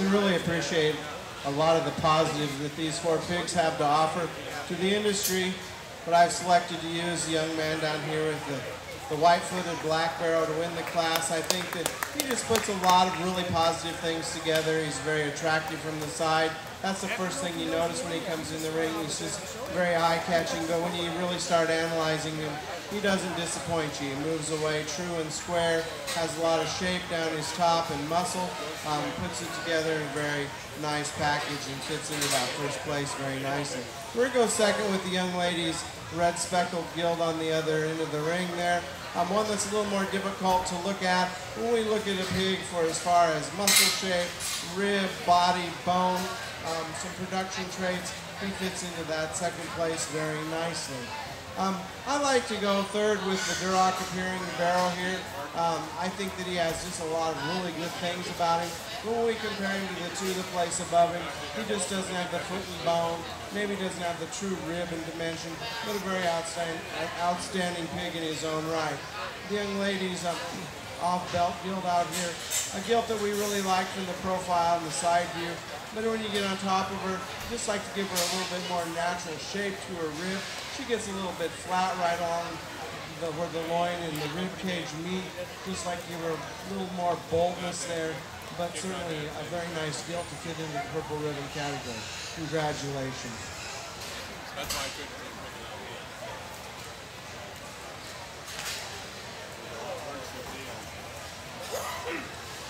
All right, winning that second class of medium weights, Marcus Swine, was Michael Lockie, followed up by Taylor Doctor as reserve. Those 2 will be returning here after completion of this next class for Grand Champion medium weights.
The remaining pigs out here are going to be blue ribbon winners, and they kind of fit that mold. They just can't quite get up into the purple ribbon categories. They're just a little bit more nondescript about their muscle shape. They just need to be structurally made a little bit more correct. And we'd certainly like to open them up underneath and give them some more body, put some more muscle down their top. But certainly good pigs in their own right. So let's send them back with a nice round of applause, and we'll rework our purples. Thank you.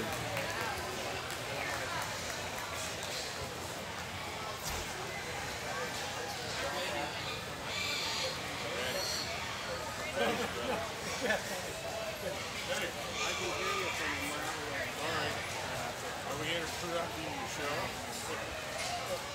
You're doing a great job. Oh, yeah.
The biggest decision in this class is what to use for second place. I think there's one that very handily just come in and demanded or commanded the ring for first place, and that's the young man out here with the belted barrel.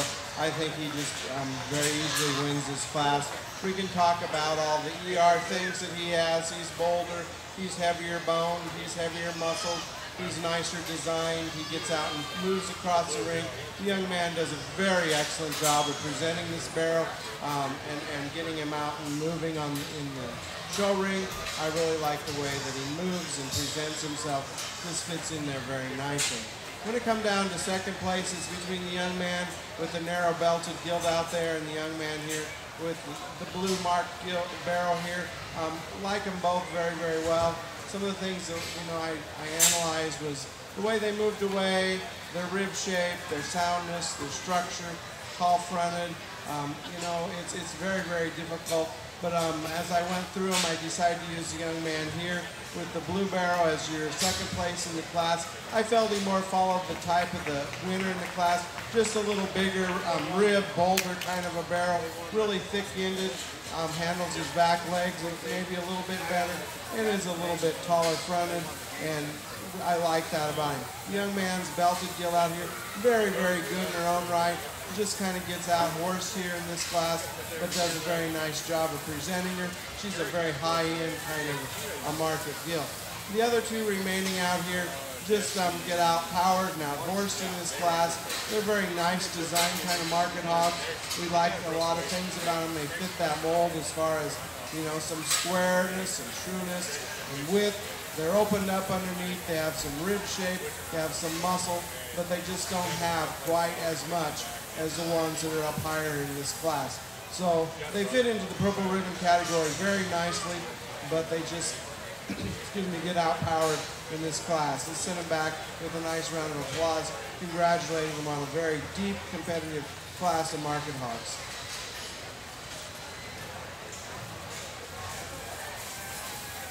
All right, winning that third class in medium weights was Brett Heinrich as champion and Michael Lockey as reserve. Those two will be returning here as we now pick our champion of medium weights, our champion reserve medium weights.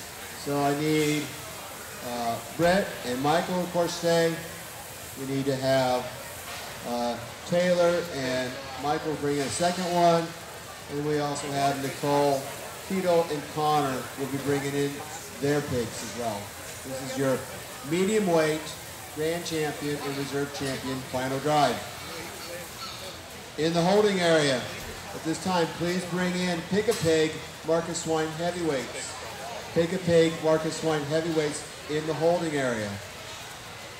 At the conclusion of the heavyweight class, we will be bringing back all of the class winners of the Pick a Pig crowning champion there in that division. Also, at the end of the heavyweight class 2, we will be doing carcass results. So all exhibitors will be coming back into the ring at that time to get carcass results given away.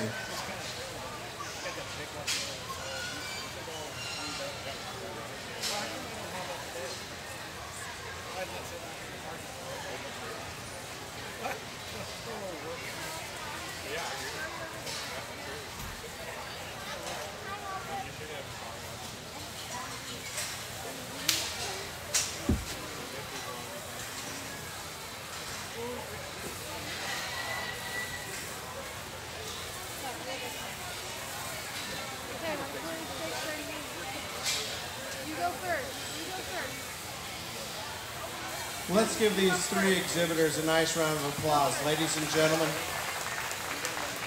These three pigs out here, as they represent their class and they're vying for the champion of the middleweight division.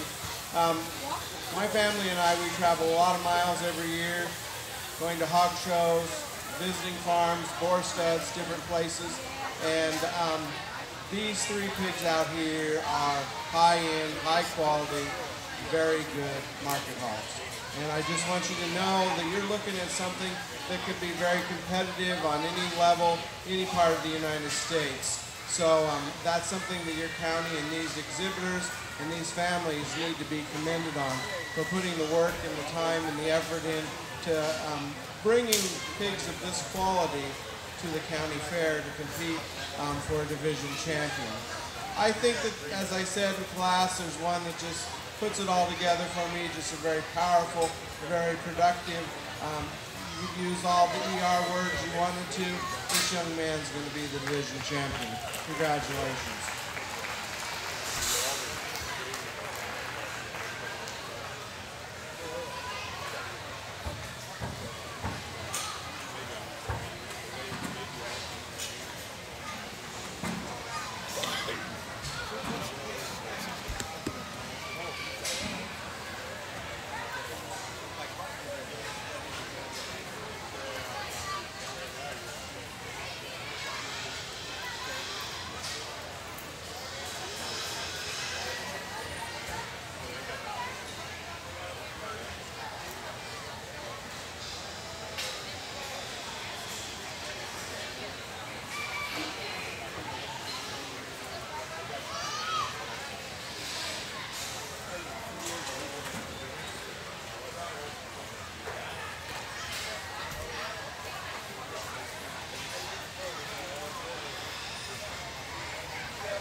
as we bring that second place barrow out from that class. He certainly doesn't take away from the competition. Certainly a very salty, competitive drive here for second in that division. And that's good. That's good to have this type of competition. And these kids are very competitive, and their families are very competitive to get to this end and have pigs that look like this and that can present them and drive them as good as they do. I guess I have to take a little quote from my son. I refer to him as the younger generation, and you know, sometimes being old, I don't always agree with some of the terms they use, but there's one pig out here that just has a little bit more wow factor than the other two, and so I'm going to go with the wow factor, and that just, you know, puts together a lot of really positive things and a very attractive, very unique package. The young lady out here in the center with the belted barrel is going to be the reserve of this division. Congratulations.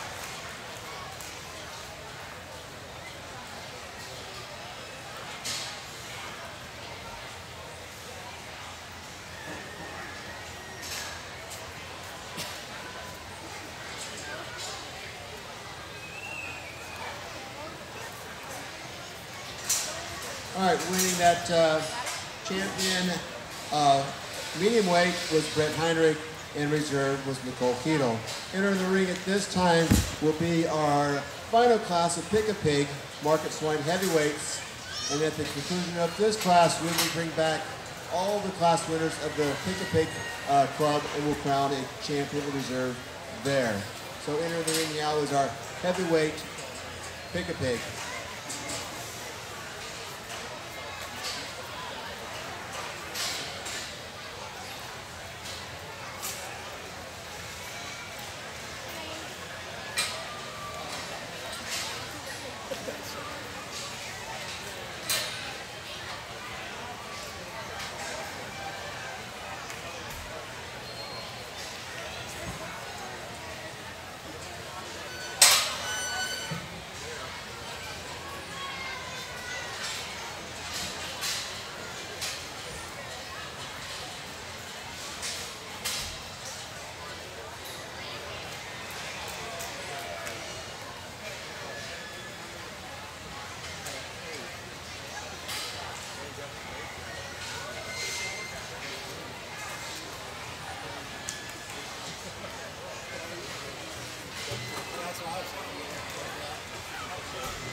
got it right. It's just you going.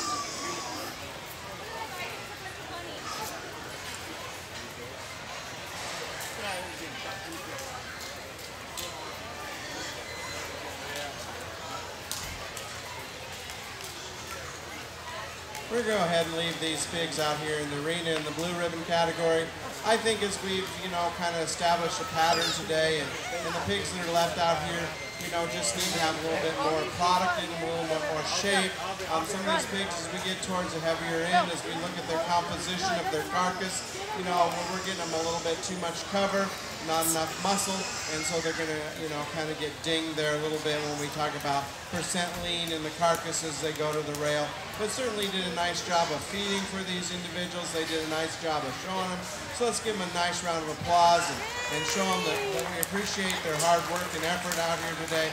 Thank you very much.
As we analyze this class out here and come up with our purples, I think that all of these 5 pigs deserve that purple ribbon. They just put it together very completely, and at the beginning of the show when they were explaining about the pick-a-pig to me, they asked that we maybe focus a little bit more on some carcass traits in this show, and I realize how the program works, and some of these kids don't have a lot of say as to which pig they might end up with or how things work, but they certainly are doing a good job out here showing the pigs and learning about swine production, about food production, and I believe that is so very, very important. That if you're not going to be in food production, at least we need people that are good ambassadors that understand how we produce our food and that it's safe and that it's wholesome and it's okay. And programs like this help ensure that we have those ambassadors to go out into the world and say, hey, I know that people who raise hogs care about their animals, they take good care of them. What you see on the internet is not always true. With that being said, there's one pig out here that kind of puts the carcass traits together, kind of puts it together in an attractive package and balances maybe a tad bit better than some of the other pigs out here. And that's going to be the young lady along the fence with the speckled up gilt. She just kind of, you know, shows a big old top in her, is lean, moves out real free and easy and puts it together as far as being the class winner. Congratulations. We're going to go second with the young man out here with the white with a few blue spots on it. Nice gilt there, young man. She maybe would make a better breeding gilt than a market gilt, but the things that I appreciate about her is she's just a little more structurally correct. She balances up just a little bit better. When you get around behind her, she certainly surprised you with the width and the volume of muscle down her top, especially in her rump and her ham. She really handles with a nice spread there and some width, and so I think she fits into the second place very nicely. The young man's predominantly red barrel out here. We can appreciate this barrel from the side view. He has some depth of body, some volume. Looks like he grew well and did well. Just needs to have a little bit more natural muscle shape to get up there into the top end. The pig right here sniffing on me. Certainly has some shape, just needs to have a little bit more balance, needs to be fixed just a little bit structurally to get up there into the top end of the class. So congratulations on a very nice class.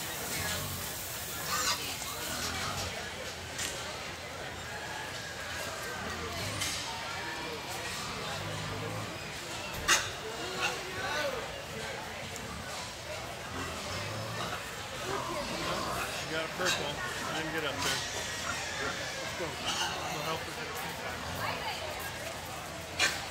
All right, as we get the ring here empty, we're going to bring back our class winners of our Pick a Pig classes, our reserve and champion from each of those classes. And this will crown our Pick a Pig grand champion and reserve. So we should have, I believe, 8 pigs coming back into the arena.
As I've mentioned before,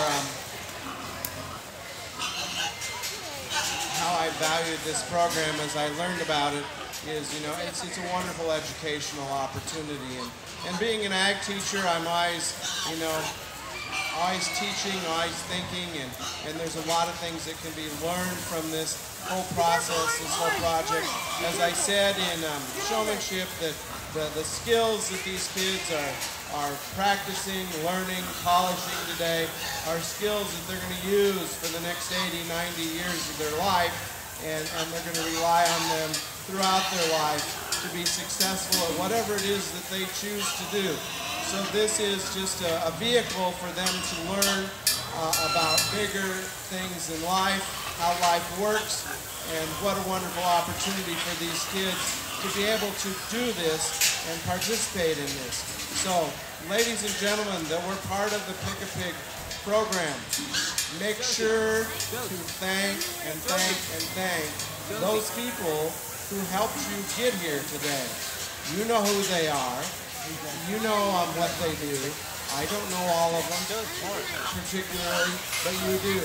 You need to thank your mom and dad for allowing you to have this opportunity and to have fun at the fair and to be an active participant.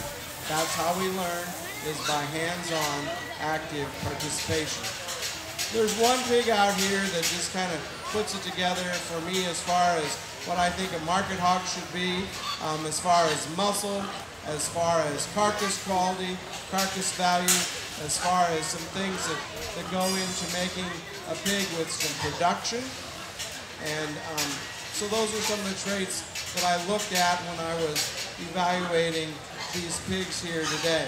With that being said, I'm going to go out and take one last look, and I will shake the hand of the exhibitor with this year's champion Pick a Pig.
All right, as we finish up this Pick a Pig program, we need to have heavyweight Class 1 report to the holding area. Marcus Wine, heavyweight Class 1 report to the holding area at this time.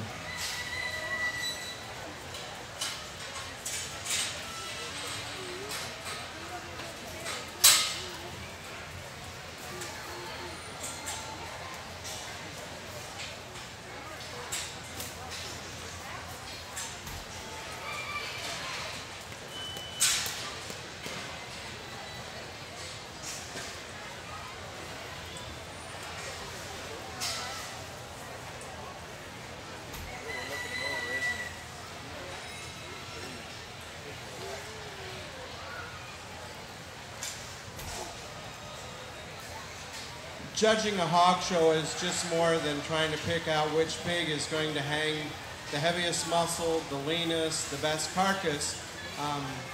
That's what carcass contests are for.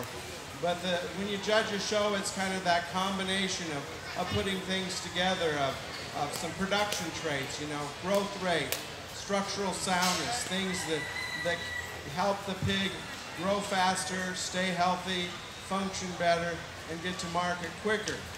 And along with that, we want pounds of pork, and we want quality of pork, and we want pork that's not too fat, not too lean.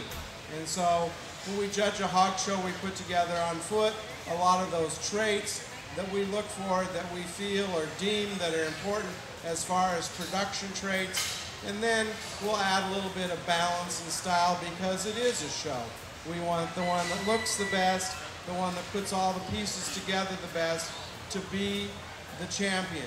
We don't always pick the most extreme in any one area to be the champion in a live show. With that being said, there's a pig out here that I think is truly a square pig, truly a youthful looking pig, and I think is going to do a real nice job as far as hanging a quality carcass. Also, looks like a pig that grew well and performed well for the young lady. Why don't you come right up here? You, yes. Congratulations.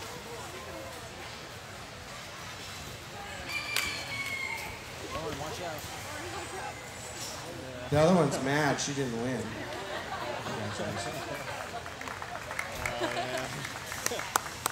We're always trying to think of what could happen.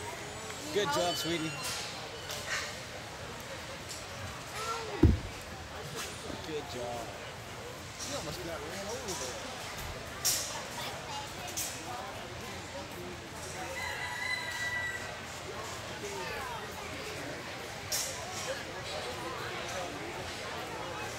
What's coming in next?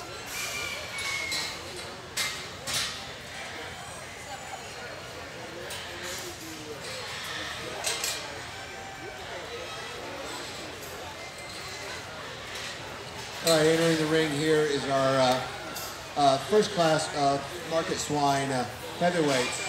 And going back to our champion pick-a-pig, that was Claire Polk as our champion. Receives the trophy from Harry Muehlbach Construction Company. And then Sawyer Benny picked up reserve, also picking up a trophy from Harry Muehlbach Construction. When we conclude the heavyweight class and our grand champion market swine overall, we will be returning all exhibitors to the show arena, and we'll start giving out carcass results at that time. So carcass results will be before the breeding gilts in your program.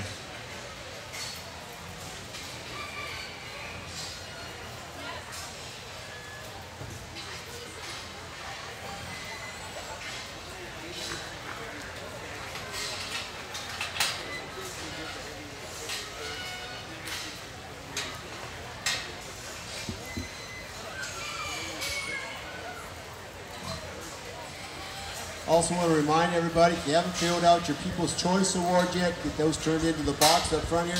I have 2 empty ballots that can be filled out. It's up here at the front if you don't see one on the back bleachers. So if you haven't got a People's Choice Award and want to complete one, I've got 2 ballots that can be filled out up front here.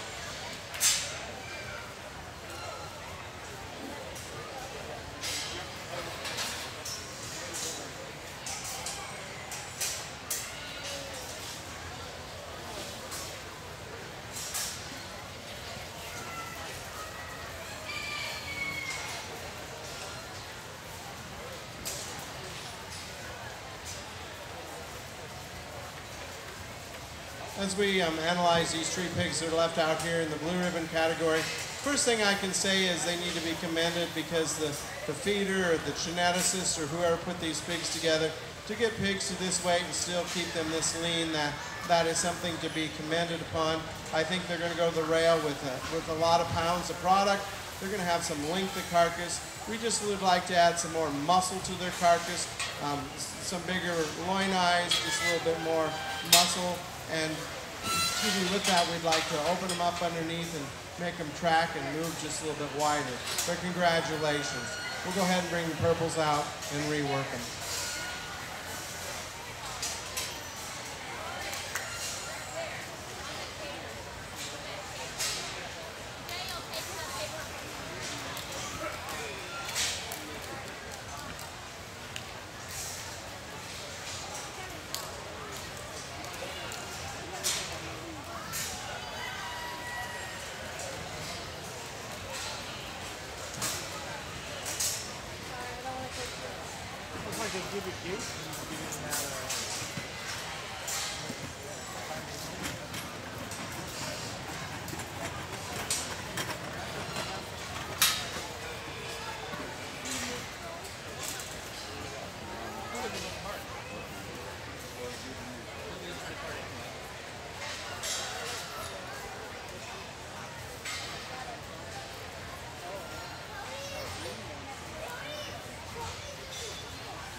certainly some high quality pigs as we come to the final purple drive of this class.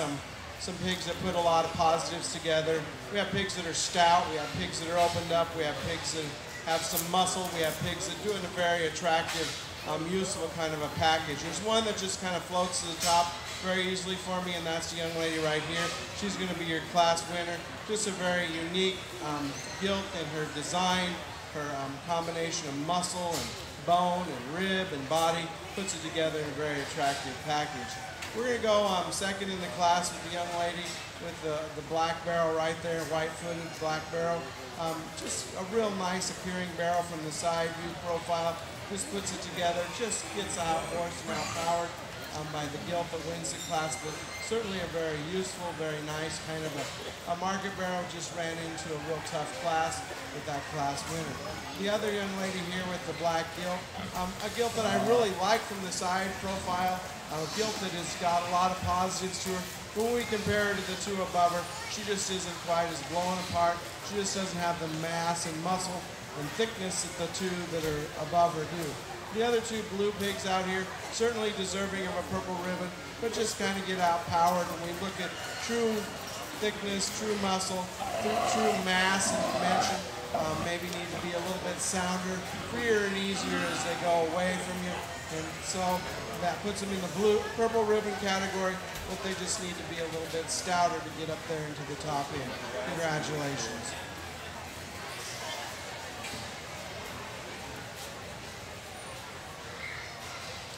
All right, winning that class, that first class of heavyweight, was Addison Gruber, followed by Taylor Nielsen coming in reserve. Those two will be returning for our heavyweight overall champion.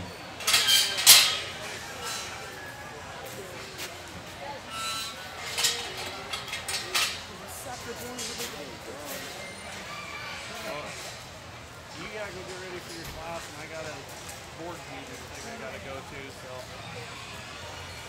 You're the survivor, man. You outlasted 3 of us now. John's overpaid for this job. That's why he Yeah. Very cool. Well done. Yeah, I had a question. I had 2 people ask me.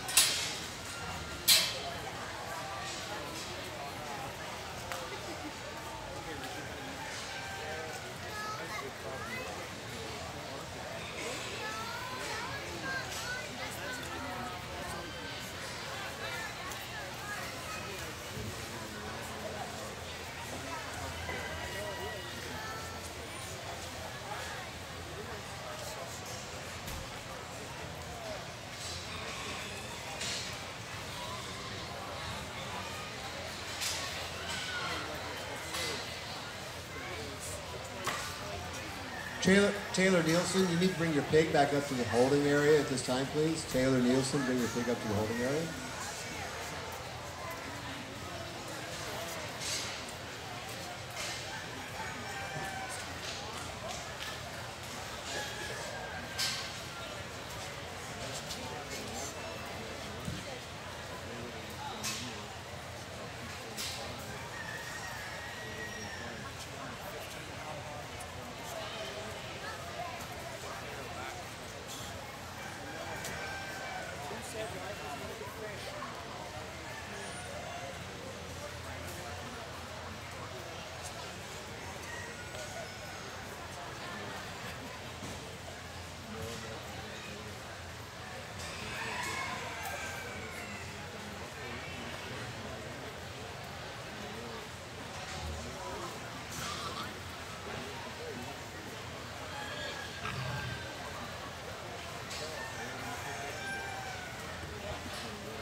when we get out here with the pigs that are left out here in the blue ribbon, you know, there's a lot of pounds of pork walking around out here, and these kids should get some pretty good money for these pigs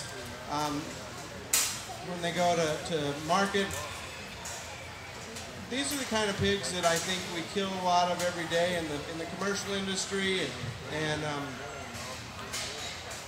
I think that they've grown well for these exhibitors, but when we compare them to those that get into the purple ribbon category, we just need to have just a little more shape, a little bit more width and thickness to them to get up into the purple ribbon category. But certainly pigs that have some frame and some length, some carcasses that have some length and some leanness to them, but we just need to have a little bit more product in them to get up there into the top end and the purple ribbons. Let's send them back with a good round of applause for their efforts here this morning, and we'll go ahead and work the top end again. Thank you.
As we come to this class here, picking your first and second, there's one that just kind of, when he hit the ring, just kind of says, here I am, I'm good. And that's this young lady's white barrow here. He just puts a lot of positive things together.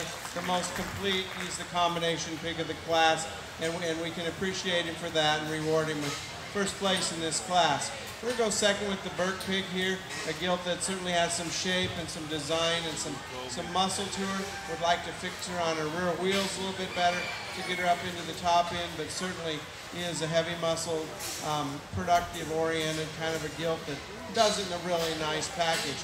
The other two young men on the far end down there, pigs that are very similar. They're big bodied.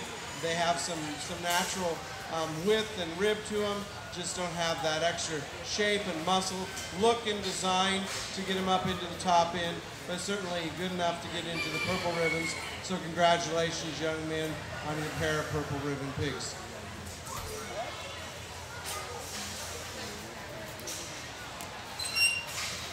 All right, winning that second class of Nebraska Swine heavyweights, bringing up front was Ashley Gruber. And then in reserve with Sebastian Arnold. Those two will be coming back into the arena here shortly, and we can crown our champion heavyweight. Conclusion of the champion heavyweights will bring back the grand champion Marcus Swine, and recrowning that, we'll be doing carcass results.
Is this heavy? I don't want to climb over.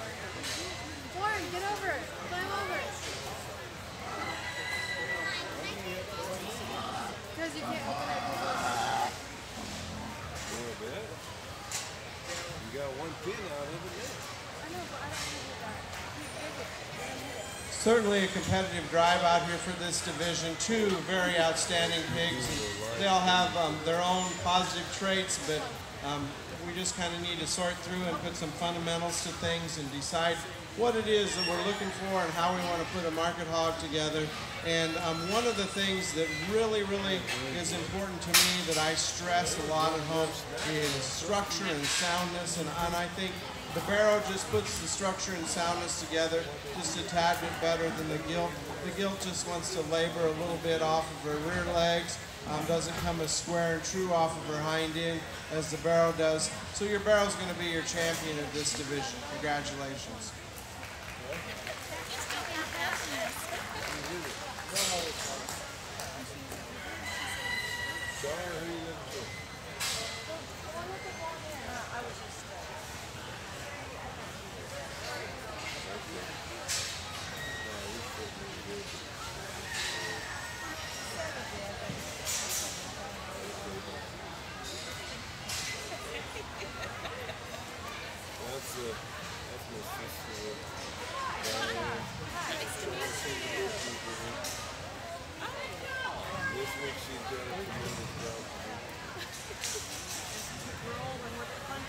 That's all you can do. I live between Green and Ashley McDaniel. I grew up downtown Armenian. Went to Lincoln for a few years. Nice to meet you. You too. Okay, sounds good.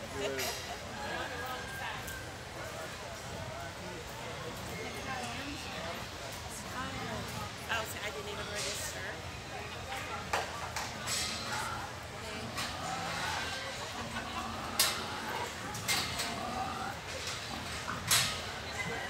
Once again, we're still staying very competitive at this level here for the reserve of this division. I think both of the pigs are very acceptable in a lot of areas, but the one that strikes me the best is putting together the most of the best and having that true market hog look and style and balance as the young lady heading down the rail with the chromed up gilt. She's going to be your reserve of this division. Congratulations.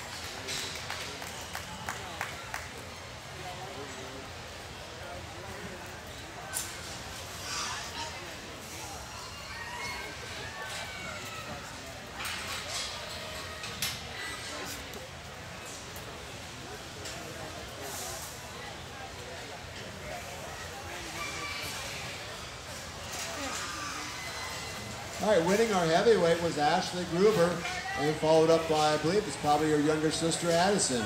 So congratulations, Gruber family. At this time, we'll be bringing back the crowning our grand champion market swine. So I need our champion lightweight, middleweight, and heavyweight come back into the arena at this time.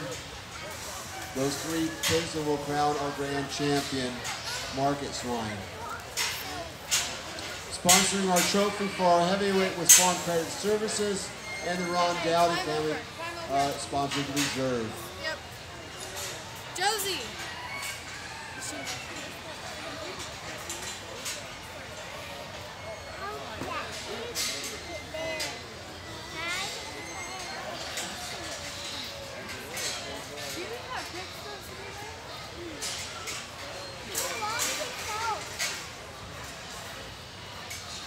I'll go get your rosettes, okay?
As we get ready to name the champion of the Market Hog Show here today, I want to thank the staff and everybody who has helped make this show run so successful. It is important to have the back staff behind the scenes and getting classes lined up and organized and help get stuff weighed and broken to classes yesterday. And all those people that have helped along the line help make my job a whole lot easier. And I've truly enjoyed being here this morning, working with your youth, and that to me is the most important thing, is how good your kids are.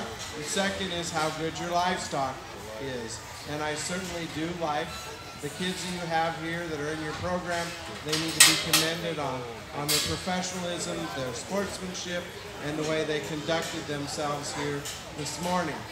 Showing hogs, raising hogs, is something that's very important to my wife and myself as we raised our children, as we put them through the paces. And you know, you always hope your kids like the things that you like and turn out the way you would like them to turn out. For the most part, knock on wood, my kids have done that. And I'm very fortunate to say that all three of my kids have very solid careers in the ag industry. And so that makes me very happy. But one of the things that makes me the happiest is Christmas, Thanksgiving, whenever it is, we don't spend a lot of time in the house. We'll eat, yes. We spend more time out in the barn, discussing and looking and fixing and doing this, doing that. And, you know, in June, we went to the World Pork Expo. And we had a very nice day at the World Pork Expo. And all two of my children were there, but my daughter and her husband were not. And after the big event and we won the show, it wasn't but a couple hours and the whole family was there for the sale. And that's what it's all about, is our family. We do it together. It's what we do. It's who we are. So please take this time and enjoy your family, enjoy your fair, and enjoy the competition. When you get ready for graduation, you pull out all those pictures to make the slideshow. Gosh darn it, those people that you competed against all those years at the county fair are going to be in a very high percentage of your kids' pictures.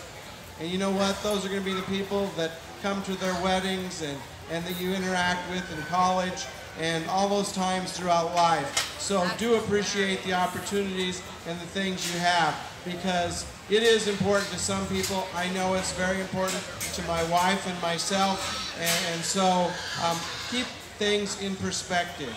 But an excellent, excellent hog show here today, excellent pigs, excellent kids. And I'm going to go out and congratulate the champion.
I've been wanting to take you guys to show you, but I haven't had time to do that. So. I think it's coming.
All right, as soon as we crown our reserve champion market, we're going to bring all exhibitors back into the arena at this time, and we will be counting our carcass results. So all exhibitors, if you showed swine, come into the arena at this time so we can award carcass results.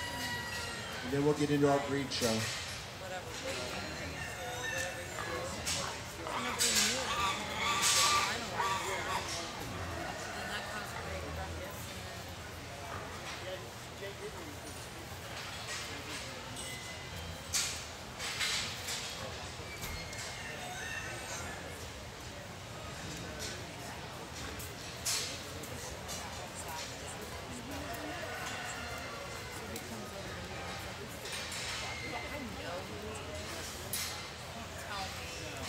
All right, got an announcement here from Jay. Final call for People's Choice.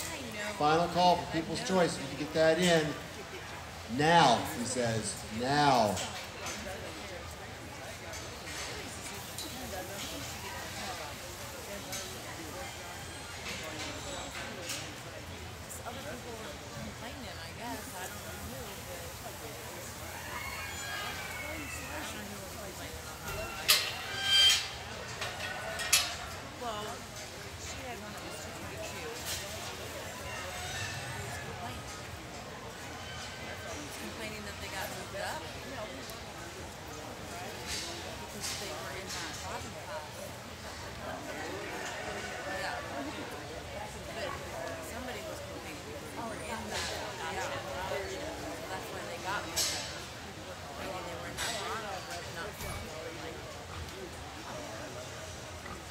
Wow.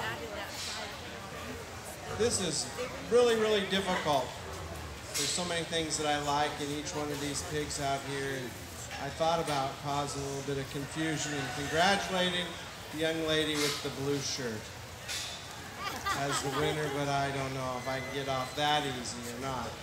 And I could say the young lady with the blue shirt with the ponytail. I don't know if that would work so easy either. So I could just say that and get out of here really quick. You know, we have quite a difference in weight here, and you know that is one of the big questions of the industry. You know, we come to the county fair, and you know a lot of kids want to take their pigs on, which I'm in favor of, and we talk about you know, high-end pigs, and high-end pigs cost some money. High-end pigs take a lot of time and effort to get them to this point. And they're just not something you just want to throw out as quick as you can. You want to get as many miles out of them as you can. And so I realize all those things, and I've analyzed and I've talked about a lot of things. And, you know, we have 3 very excellent pigs out here, 3 that can be very competitive at a number of major shows, and these exhibitors need to be commended for that. I don't know what the procedure is for what these kids want to do, if these pigs are going to resurface at State Fair or Exarban or somewhere like that, or if they're going to be done now, or what the plan is for what's going to happen to these pigs. But I truly believe that we need to pick the best pigs and move them on. And if they're eligible to show, they're eligible for champion. And there's one out here that just has struck me very hard since the first time they came in the ring, as perhaps a little bigger footed, a little heavier bone, bigger top, especially right from the blade back in that rib cage there. Just that extra little bit of flair, dimension, and volume certainly doesn't disappoint when you get around behind them. Track's really true and square. Traveled a lot of miles today. Done an excellent job. So with that being said, I'm going to name the girl with the blue shirt and the ponytail with the blue pig with the pink whip as the reserve champion. That's the gilt right out here in the center of the ring. Congratulations.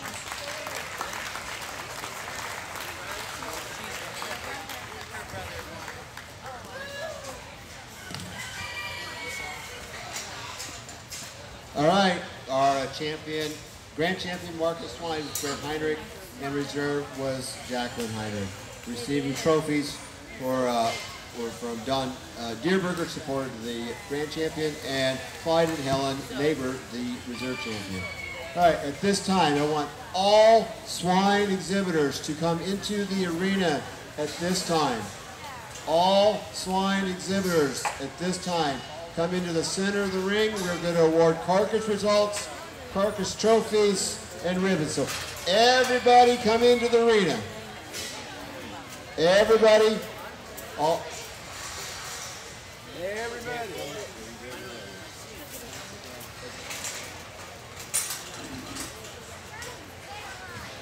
Does that gate not open? Go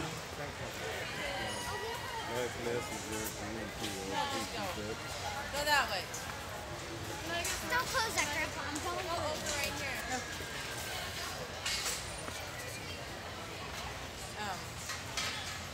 Mom, they're still smiling. Who is? They are? Yes. Mom's not that one. Oh. Mom is doing fine. If Mom would just let them each bring 4 kids, 16 instead of 8 for that minor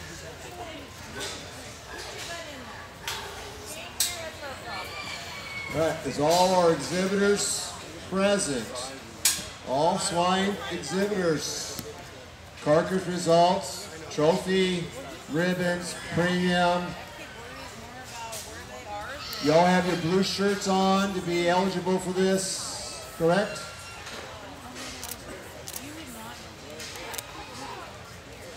All right, there are several of them. If you've been following the judges' comments all day, you've learned that we've been judging market and we're talking about the leadability of your hog or your swine. When you came in to the fair and checked in your hog, it got ultrasounded. You guys remember doing that? Now what does that test? Test the amount of back fat, how much and how lean your pig is. Also calculates the loin area. So how many of you raise your hands like pork chops? I know I do. That loin area determines how big that pork chop is and how much leanability is. Then, through a process of matrix that's plugged into the computer, and a percentage of your leanability is then calculated. I don't know the exact mathematical formula. That's why we have the computer that does it all. But we have a winner here that has a leanability of 66.51%, which is phenomenal. That's an outstanding hog. You want that one in the freezer. All right, so in no particular, I'm going to start with the back order. I'm going to tell them, going from the reds to the blues to the purples, and then we'll grant our grand champion. I'm going to name it, as I name your name, come forward, get your ribbon from up front here. Chloe Cutlers, red. Austin Davis, red. Bridget Clark, red. Rachel Hoffner, red.